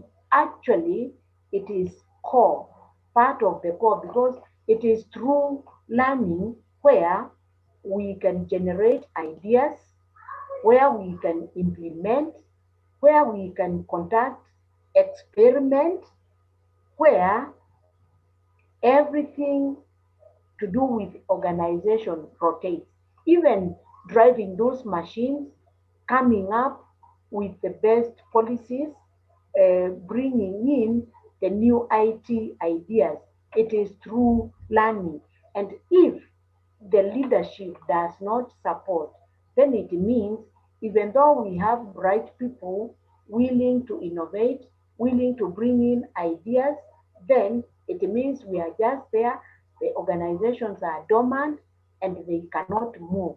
So from here, using these three uh, learning blocks, you can just go sit down with your top leadership. And I hope most of you are able, if you are not in that level, you can be able to find a way of reaching the leadership of your organization, whether it is 5-member employee organization, whether it is a parastatal, whether it is the mainstream ministry, faith-based, multinational, international, whatever it is, unless we have that learning organization, we could be running down our organizations without knowing, and knowledge is power, and using leadership skills, and more so using the influence, using good interpersonal communication skills, you should be able to bring in the idea of a learning organization. Take them slowly by slowly, let them understand what it means, let them embrace the change. And you find, even with the little knowledge you have acquired, you may transform that organization, and it is felt, and you see the fruits after all this, because there's nothing which cannot be done. And as long as, when you are talking to your leadership, you are very diplomatic, and you use a lot of diplomacy and use persuasive language, so that the leaders can see what you are saying from your point of view. But you must be a very good communicator, eloquent, brief to the point, and a person of also integrity. Because if you are not trusted, the management or the leadership will also not listen to you. So leadership support is very, very important for a learning organization. So leaders should encourage open discussion. It depends on the kind of organization, whether you have that open door policy. And I believe in the current world, there should be that open discussion. Nobody should act as a boss, because that is colonial way of doing things. Any leader should be accessible as long as he is available. He shouldn't be so enclosed that no one can see him. But you know your organization very well. Also, you have to learn the mood and know the kind of a leader, so that also you don't touch live wire. But with leadership and the communication skills, no matter how difficult or complicated a boss is, you should be able to penetrate and have an open discussion.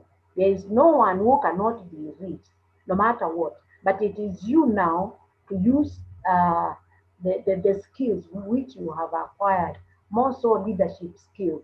Then you'll be able to penetrate and have one-on-one discussion with them, or if you use emails or whichever channel, ensure you pass this information. So leaders should encourage open discussion and a culture of questioning. You also look at your boss. If he is anyone who likes being questioned, you know, experimentation, because we have seen the importance of experimenting, reflecting post audit. If it is a project you are doing and you look at it, you try to analyze innovation, because that is very key if you have to stay afloat. Spending time on problem identification. Don't assume. If there is a problem, just spend time, try to find out where the problem is. What could be causing this problem? How can it be solved? So don't be too quick first to judge and blame people. Then inquisitiveness, inquire among employees. Just find out, you are undertaking this problem and this project, And I realized, or we've known that it did not complete as scheduled, because according to the plan, it was supposed to be completed by end of November. But the reports are showing that you did not complete. What could have gone wrong? What was the problem? So based on that, you should be able to learn something and support what may not have been supported. So such attitude of leaders will help encourage employees to offer new ideas and options and offer their alternative points of view rather than castigating an employee. You know, Mary, you were supposed to have done one, two, three by end of November, but it appears you are lazy, you've not done it. This calls for disciplinary action, and you are going to be given a show cause letter why you should not be disciplined. Now, in that way, you are blaming this employee and you do not know the underlying problem because already you have an attitude. So, before you start the blame game or accusing, try to find out what could have happened, then encourage employee to offer new ideas and option to the alternative. Maybe this employee had a challenge. Yes, it's true, we were supposed to have done this by this date, but because of one, two, three, we were not able to achieve. Problem you may find, the problem is not the employee.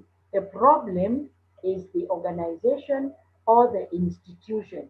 So rather than now blaming, you may reflect and find out and realize that the problem is maybe the attitude with the leader or the leadership itself. And instead of supporting and rewarding these employees, the problem lies with one of the supervisors, or the immediate boss, and all that. And so, probably this is why the employee was not able to support and reward learning. Maybe a good example is that I happen to see from government uh, alcohol drug abuse was incorporated in this year's performance contracting. And there were some prerequisites for the committee to do in order to review and implement the current uh, alcohol and drug abuse workplace policy. And one of the requirements before supporting the committee to implement this was to be taken for a training by NACADA. And because of COVID, uh, some employers were not able to support their committee members to attend that training. And it is mandatory that before they implement or they review that policy, they must attend that training. I'm aware there are some organizations which did not take their committee members to support this learning. And it's simply because uh, the budgetary allocation was not done in good time, or the flow of income could not support this. So in this case, they may not be able to review or revise their policy within this quarter because there were issues or what we call exogenous factors which made them not to achieve. So rather than now blaming these employees, the management should sit down and see, yes, it was our problem, not the employee, because the employee was willing to go. but the leadership did not support simply because there were issues, but because the leadership may not even remember what they had committed to do. They start now blaming the employee when they are reporting that they did not achieve. And then they reprimand this employee simply because he or she did not achieve. And yet, it was not his or her own mistake, but it is the lack of support, or simply because the organization can say, this is not our core mandate. So we are not supporting this because it is part of training, not knowing it is performance contracting. But they are looking at it from a point of view of training and development simply because their mindset, whenever they see an employee requesting for training, they only think it is training, not knowing it is a training which is being tied to performance contracting, which the leaders themselves signed, because before any activity is implemented, it has to be approved. And that is on the basis now where this employee has been tasked as a committee member to do that. So leadership that does not support this and reward this may be also a stumbling block to support this uh, learning as an organization.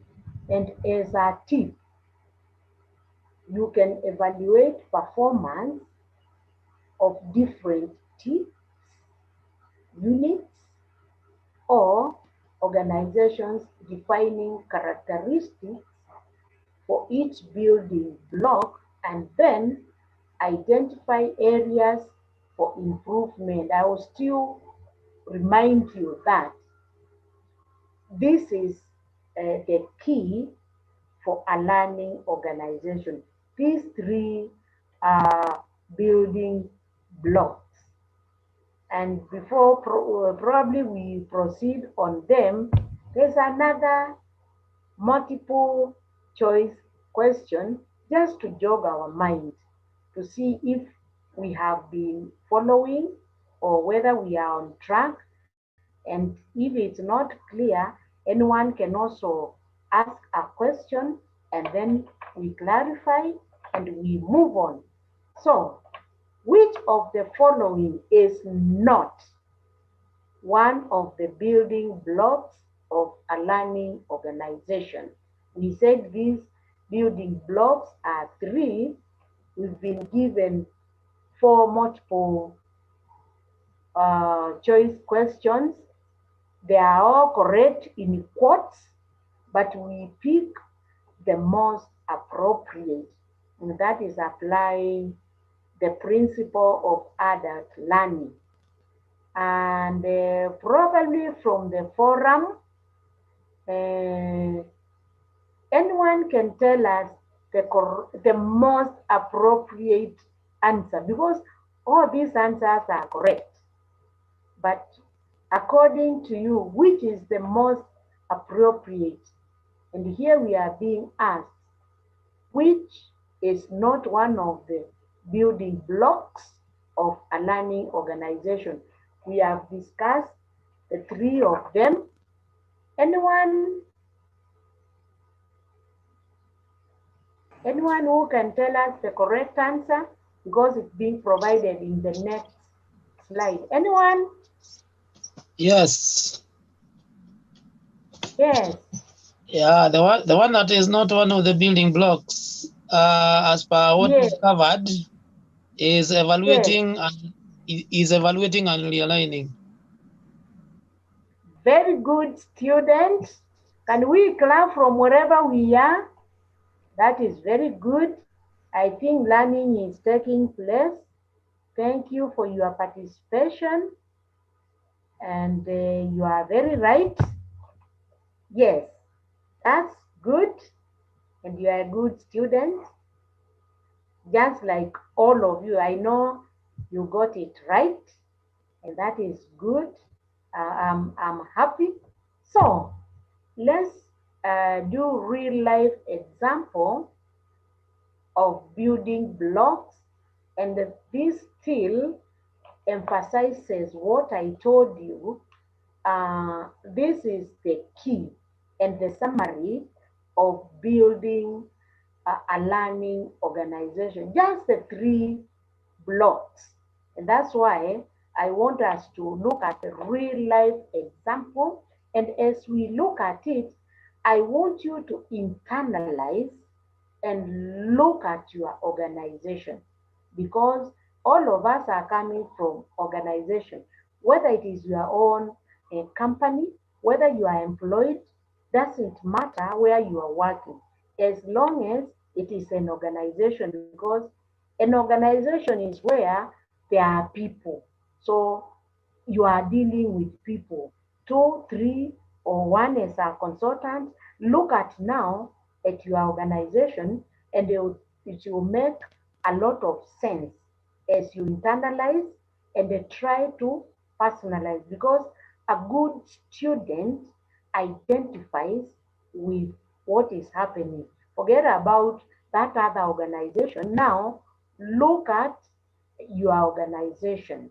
So this is the three building blocks of a learning organization. So let's see what we can learn from this organization, and try to see if we can apply it on our day-to-day experiences.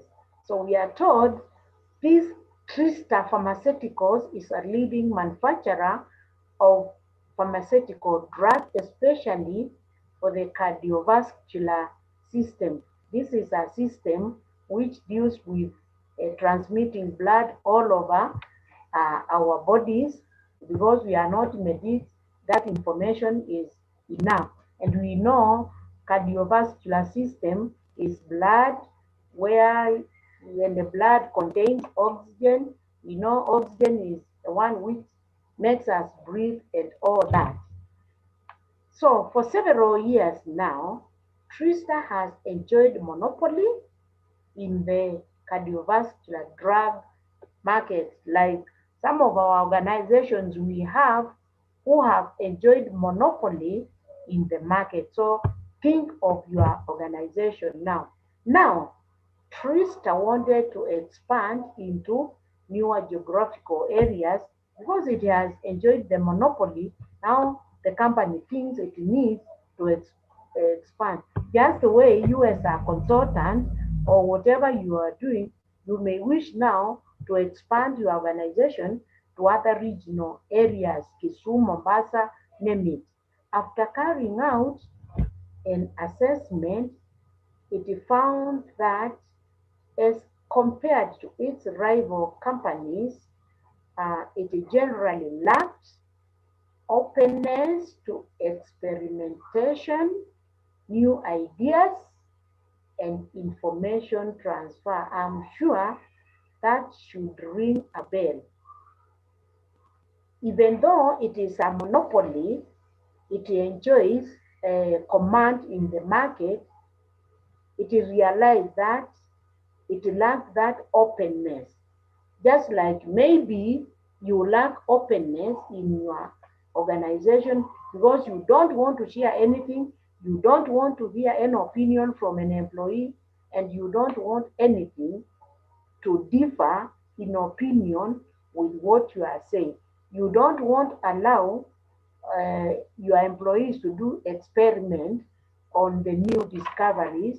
You block all the new ideas, and everything you possess is in quote confidential. So you don't share information. So even though you are a monopoly, you lack all these. So it is a culture in that organization that you don't allow anyone to say anything. You don't experiment. Everyone must agree with your opinion, because if you differ, your world becomes crumbling. So the management and Trickster knew that if it wanted to achieve its strategic goals of expansion, they would need to focus heavily on changing the organization's established culture. So far you know the culture which has been there and what has been happening. So let's now look at how Trista builds a strong learning organization by focusing on the three building blocks of a learning organization. These are the three building blocks of a learning organization. And I told you just pick those three, go home with them, and they will help you. Encouraging learning environment, having a well-defined learning process, and then leadership that supports and rewards learning. So, learning, in order to build encouraging learning environment, Trista established a new policy of open door. Remember, we were told even though it had the monopoly of supplying drugs, it didn't have open door policy. And they realized open door policy is important. And I still remind you, unless you have this open door policy, regardless of how high or top you are not going anywhere because you cannot know everything and you cannot have monopoly. You should have an open mind and allow people to share with you. So, under this policy, the managers and senior management people were encouraged to adopt an open door policy where they were open to employees' views and opinions, open to new ideas and experimentation. I think we had talked about that. And when you have that, you can see the photograph. The employees are so happy. They are talking. They are giving different opinions. They are differing. They are saying, let's do this. And they say, yes, let's do it. And you find now they are free to experiment, to exchange ideas, and they are sharing with their senior managers in an open forum where there is no blame game. Employees were also encouraged to follow a policy of blameless viewpoints. Look at this. Huh? Blameless viewpoints. So no one is blaming anyone if any they made mistakes, there were errors, there were faults, and they made a mistake in the process. So they are just not blaming anyone, maybe the process. And and where they could report about any gaps in the system, people, or processes. They were even able to say, we realized this employee could be lacking the competence to handle this machine. You see, if they realized an employee was unable, was not properly trained, they could see and they discuss. And they are not discussing the employee, they are looking the competence in that employee. So they are not attacking anyone. They were also looking at the processes. They say, our processes seem to be so long, they seem to be not in line with the acceptable standards of doing things. And they are expressing that without fear of reporting and without sounding blaming. And that should be the attitude. So the employees had the courage to question anything they find is not in line with what is acceptable. And you can see here, they are just discussing freely as employees. So the impact of encouraging learning environment is when Trista adopted the new policy that established encouraging environment, it brought with it several benefits. So these are the benefits of encouraging learning environment. Employees became more open to experimentation, to take risks, and explore unknown option. And I think that goes without fear, even new as an employee. If you are given such an opportunity, you will do more than what you can because you are assured you can take a risk, and as long as it is a risk which may bear fruit if all goes through, and unless you take risk in life, you cannot go far, right? Employees became more open in expressing their viewpoints and felt comfortable in disagreeing with others. So disagreements are okay, accepting their mistakes, asking questions, and presenting new ideas. And this is one of good qualities of a leader. You accept your mistakes, you ask questions, and you freely own it and rectify it.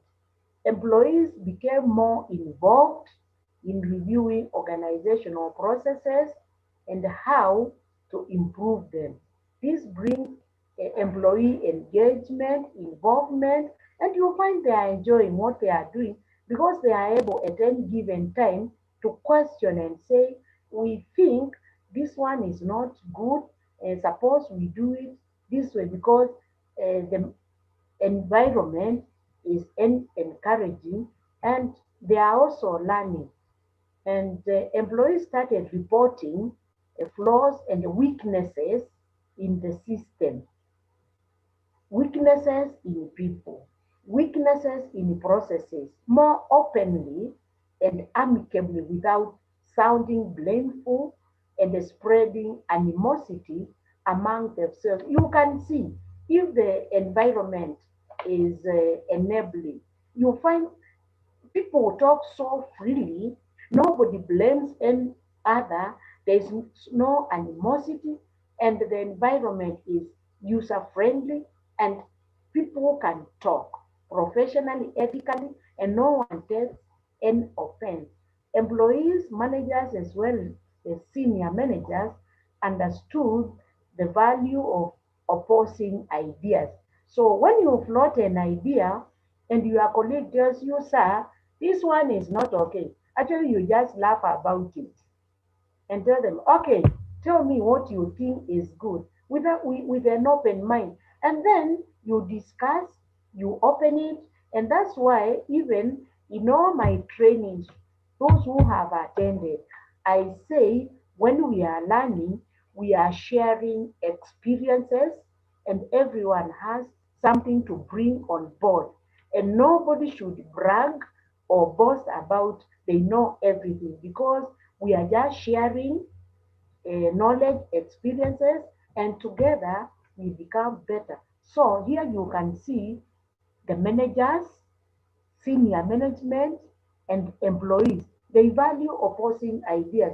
And if you knew something and somebody tells you, sir, this is not the way it is done, you cannot say, no, this is how it is done. Accept it and learn, move with it, and you become a better person. So, as far as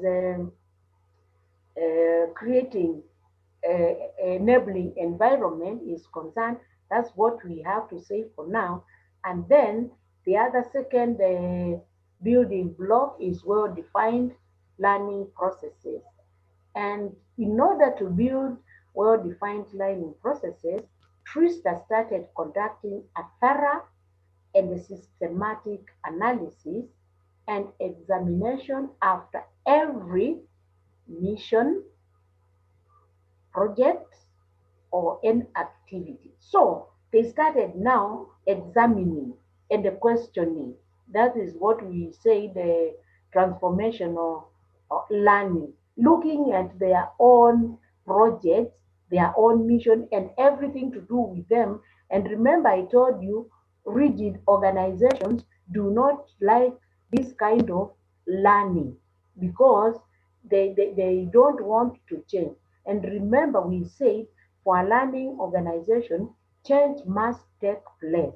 And it is uncomfortable at some point when you are changing, but you must be open to change if you need to succeed, even at personal level.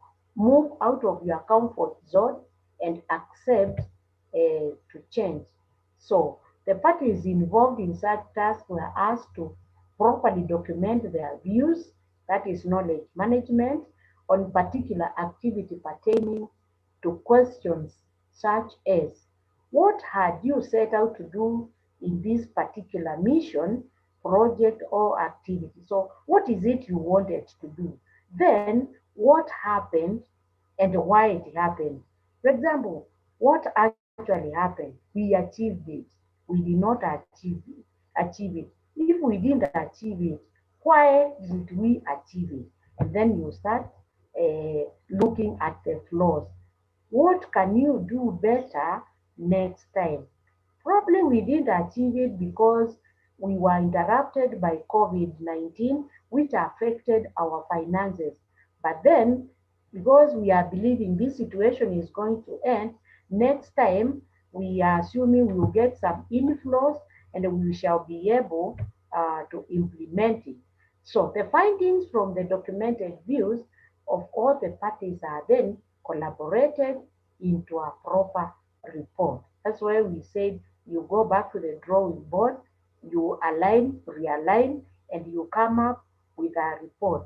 And this report is then further analyzed and examined by the people through the chain of command, maybe the functional heads, senior management, and then the board of directors. Then the results of the analysis are then used to improve the next mission or the next project of the critical activity. And in this way, TRISTA strives to continuously improve upon its processes.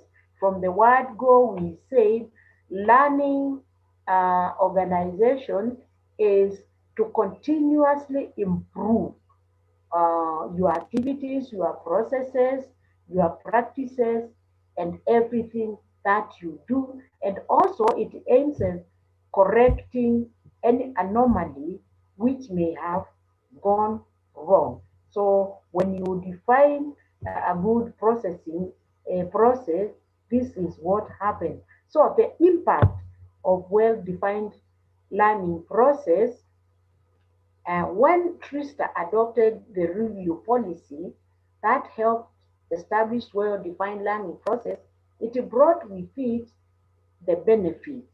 And these are the benefits which, if you have a well-defined learning process, you will get. It helped identify and solve problems that may be hampering the success of your organization, of your consultancy firm, of the activities which you are doing. It helped in coming up with experimenting with new and tangential activities, opportunities, and offerings.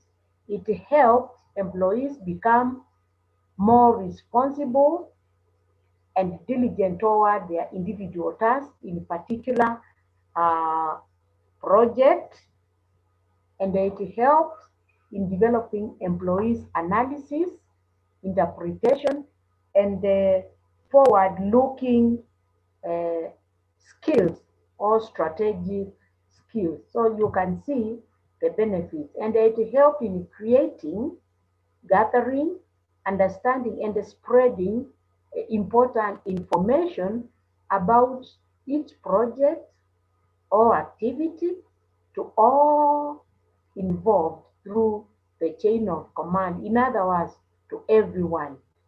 And it helped in gathering crucial information on competitors, customers, technological trends in the market. So it helped in getting to know the information from the various stakeholders where information was gotten through. And the last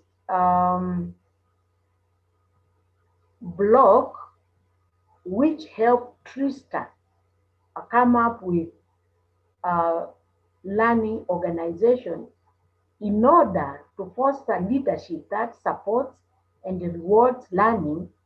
Trista decided to start at the top of the organization. Remember, when there are rewards, they start from the top.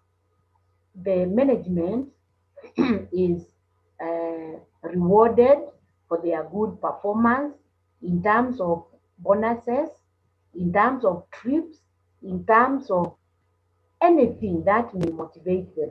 So it is, and the beneficiary of learning organization, you can see it starts from the top. So it is important for the management also to support, because they will be number one beneficiary. And if an organization performs very well, actually the first people to get a pat on the back are the management, the leadership itself, before the rest of the implementers who are the employees get their share of motivation. So Tristas decided to start at the top of the organization. Robert Clooney, the CEO of the Trista, encouraged his managers to think creatively and out of the box. You can see here the CEO now, because he is being fed by his managers. And if the managers cannot think outside the box, then it means the CEO will have nothing to report. But now, if these managers are given the opportunity to think, to experiment, to innovate, to integrate, to network, then those ideas will be brought together, and the CEO is the one to go and present to the board of directors. And if the report is good, the performance is good, the CEO will get the credit before even the managers. So he allowed them to think outside of that. And he asked each employee of Trista to challenge themselves before doing any task, asking themselves questions like, what other choices, options have you considered for performance? You can see now the CEO has allowed the employees to question whatever they are doing, the processes, the opinions, the ideas, the products. What are your assumptions about this task? You can see, what do you think?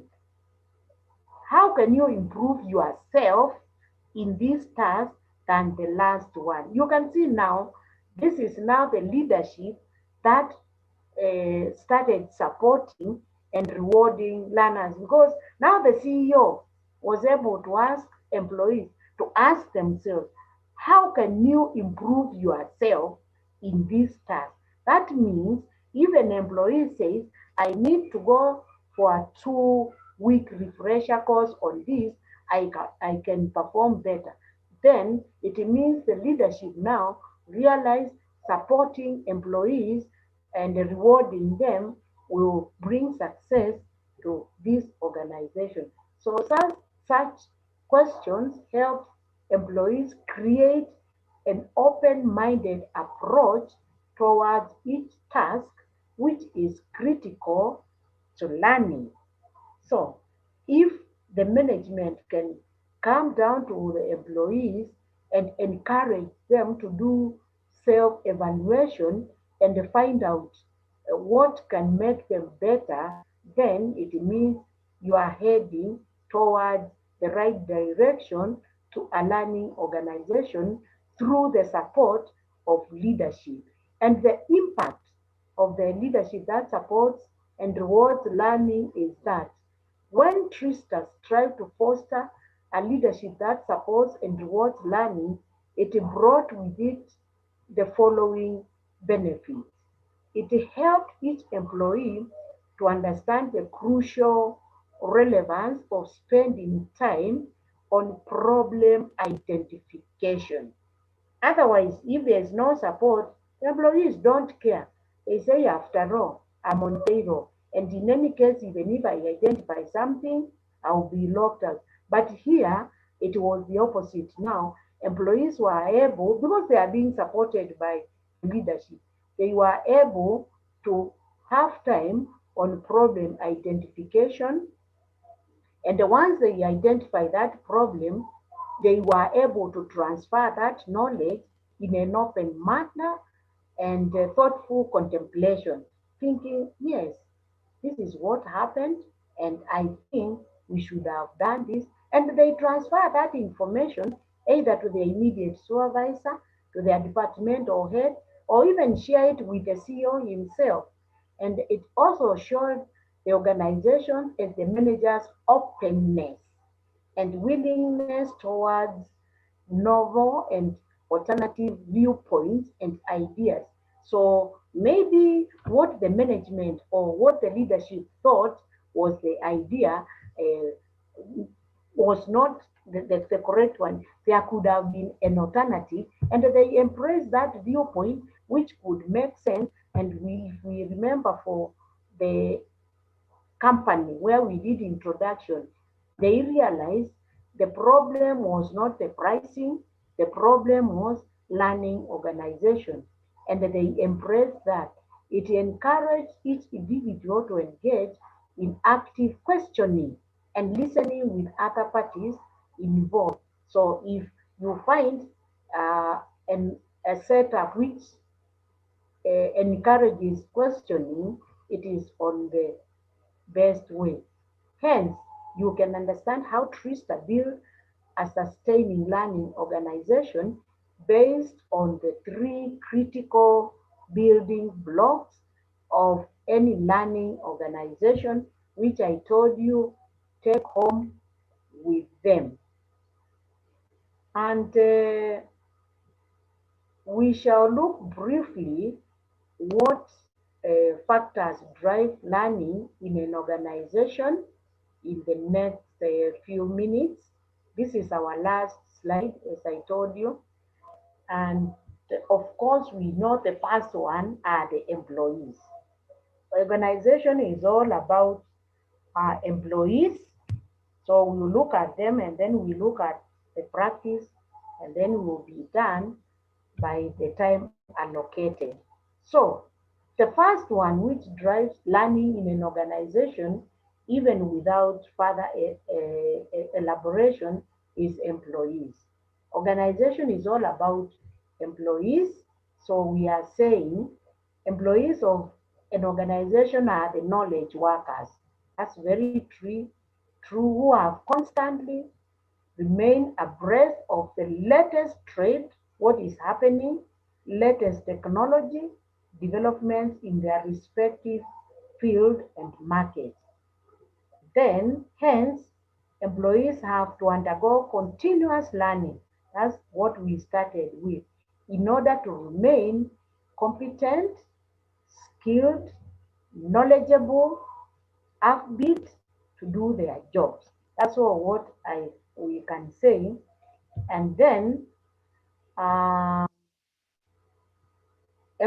such employees who work in a world of perpetually evolving technology, rapid change, need for creative new knowledge, are hungry to learn and avoid becoming incompetent, obsolete, incompatible, and not relevant. That's all what I can say. So it is crucial that organizations build and foster a learning culture that caters to the learning needs of such knowledge workers. Remember, your employees are already trained, but because of the evolving technology and rapid change, they need to be up to date with what is happening, including you. Then the other driver for learning organization is IT, and this one we do not need to overemphasize.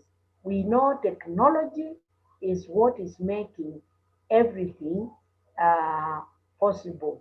So to adopt these technological changes, the organization needs knowledge workers who are trained on the new technologies and can adopt to them very quickly. So we have no choice but to adopt to technology, because without technology, we are not going very far. Then the other one is competitiveness. And of course, we know there is a lot of competition. And if we remain competitive, we must uh, remain abreast through continuous sustainable learning. And it is the only source of competitive advantage that an organization can bank on. So your organization needs to understand the need to continuously learn and use the learning to mold new systems, norms, practices, structures, processes, and everything that we do in our organization in order to succeed and for you to remain competitive. You have no choice, and that is one great factor that drives a learning organization. Yeah, employees, IT, competitiveness, because there is throat cut competition, and then we know indefinite change. And as the saying goes, the only thing constant in life is change. So these indefinite or changes are felt in any organization, just as in your own life. Remember, we had said as we look at our organization, we also look at individuals' life, and the individual's life actually is in bold. So before you change the organization, I said also look at your life, and in every training, I said try to internalize, personalize, and apply it to your own life. You can see as you change the organization, look at your life as a person. And an organization may see many changes in its daily business, such as downsizing, right sizing, right placing, many changes in government policies, technological changes, political, and so many other things which are happening. Hence, change does not go away, and it is essential dimension of all organizational life, including your own life. And this is the practice we need to do, and it summarizes what we have learned about building a learning organization. It is a small exercise. You are told to carry out a research study. And this one, I want you to look at your own organization, look at your own organization and choose a learning organization. Research thoroughly about this learning organization. Then, based on your research, answer this question. What kind of a learning culture does your organization have? If it doesn't have, think of an organization you think has a learning culture. How does the learning culture help your organization remain competitive, if it is there? How is the learning spread across the complete organization? You should be able to look at your organization and see whether that is applicable. Then there is this case study. It's about this company, and it's talking about a project, which I said in every project there are different disciplines brought on board because of the expertise.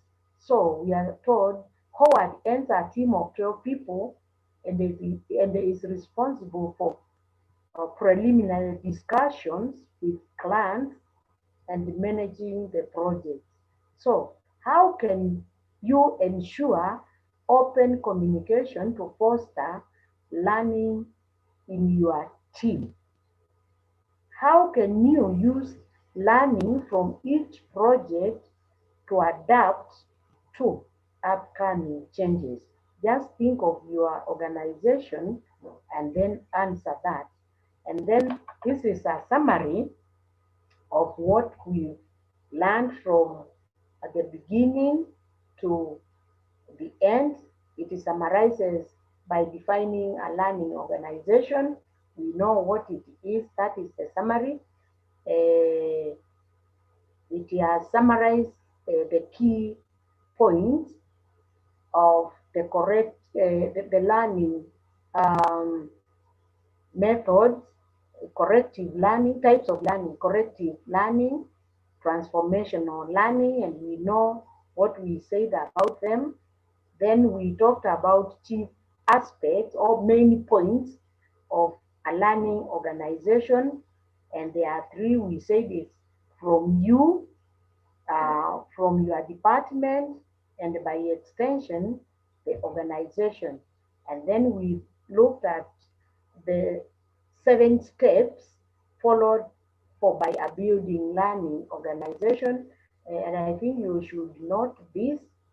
We talked of conducting an organizational assessment, and there was a multiple question on that up to the evaluation level, and the summary and the gist of the entire training is the 3 building blocks which we just talked about: encouraging learning environment, having a well-defined learning process, and of course the leadership that supports and rewards learning. And this is glossary. I said in every training, it's important to explain the words which have been used through the entire presentation, including the acronyms.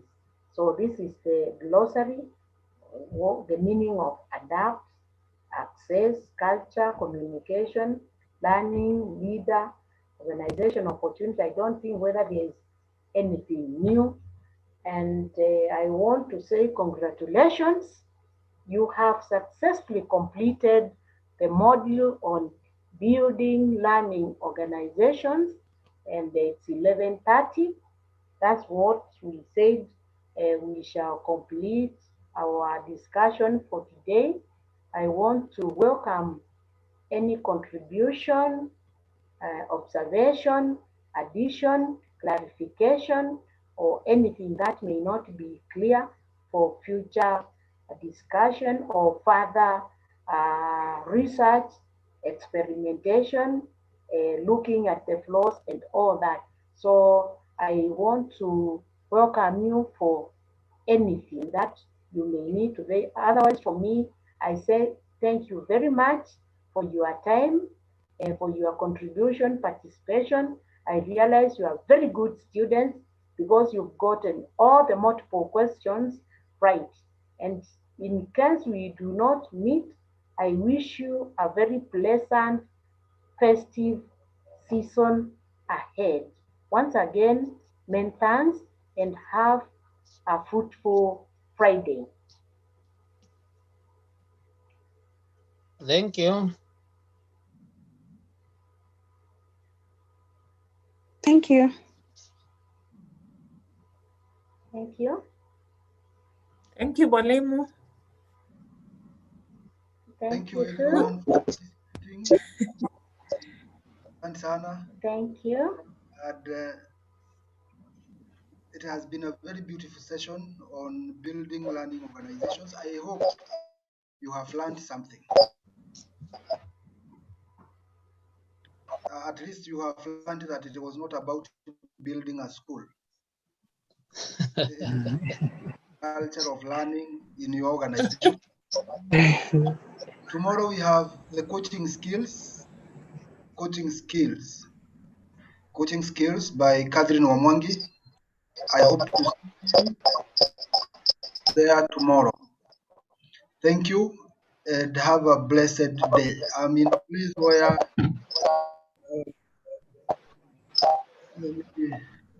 yeah.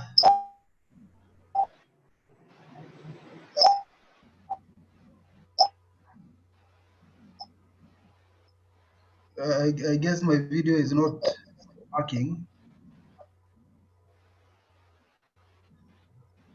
All, yeah, there. It is working. So you are most welcome. Let's see in another video. And the video has already been uploaded on your YouTube account, on your both on YouTube and in your achrp.org account. The both are also there. You can watch and rewatch this at your free time for future references. Karibuni sana and have a great Friday. Asante. Thank you so much. Thank you so much. Great weekend too. Nice weekend, everybody. Thank you. Mwalimu Agnes. Keep safe. And Caleb umepotea sana.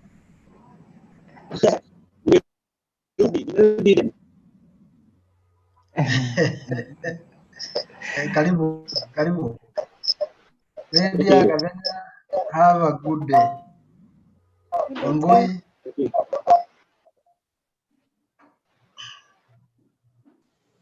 Fides, Patrick, karibuni Thank sana. you. Good presentation.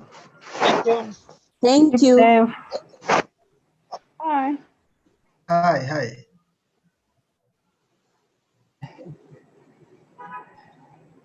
Thank you, Mwalimu.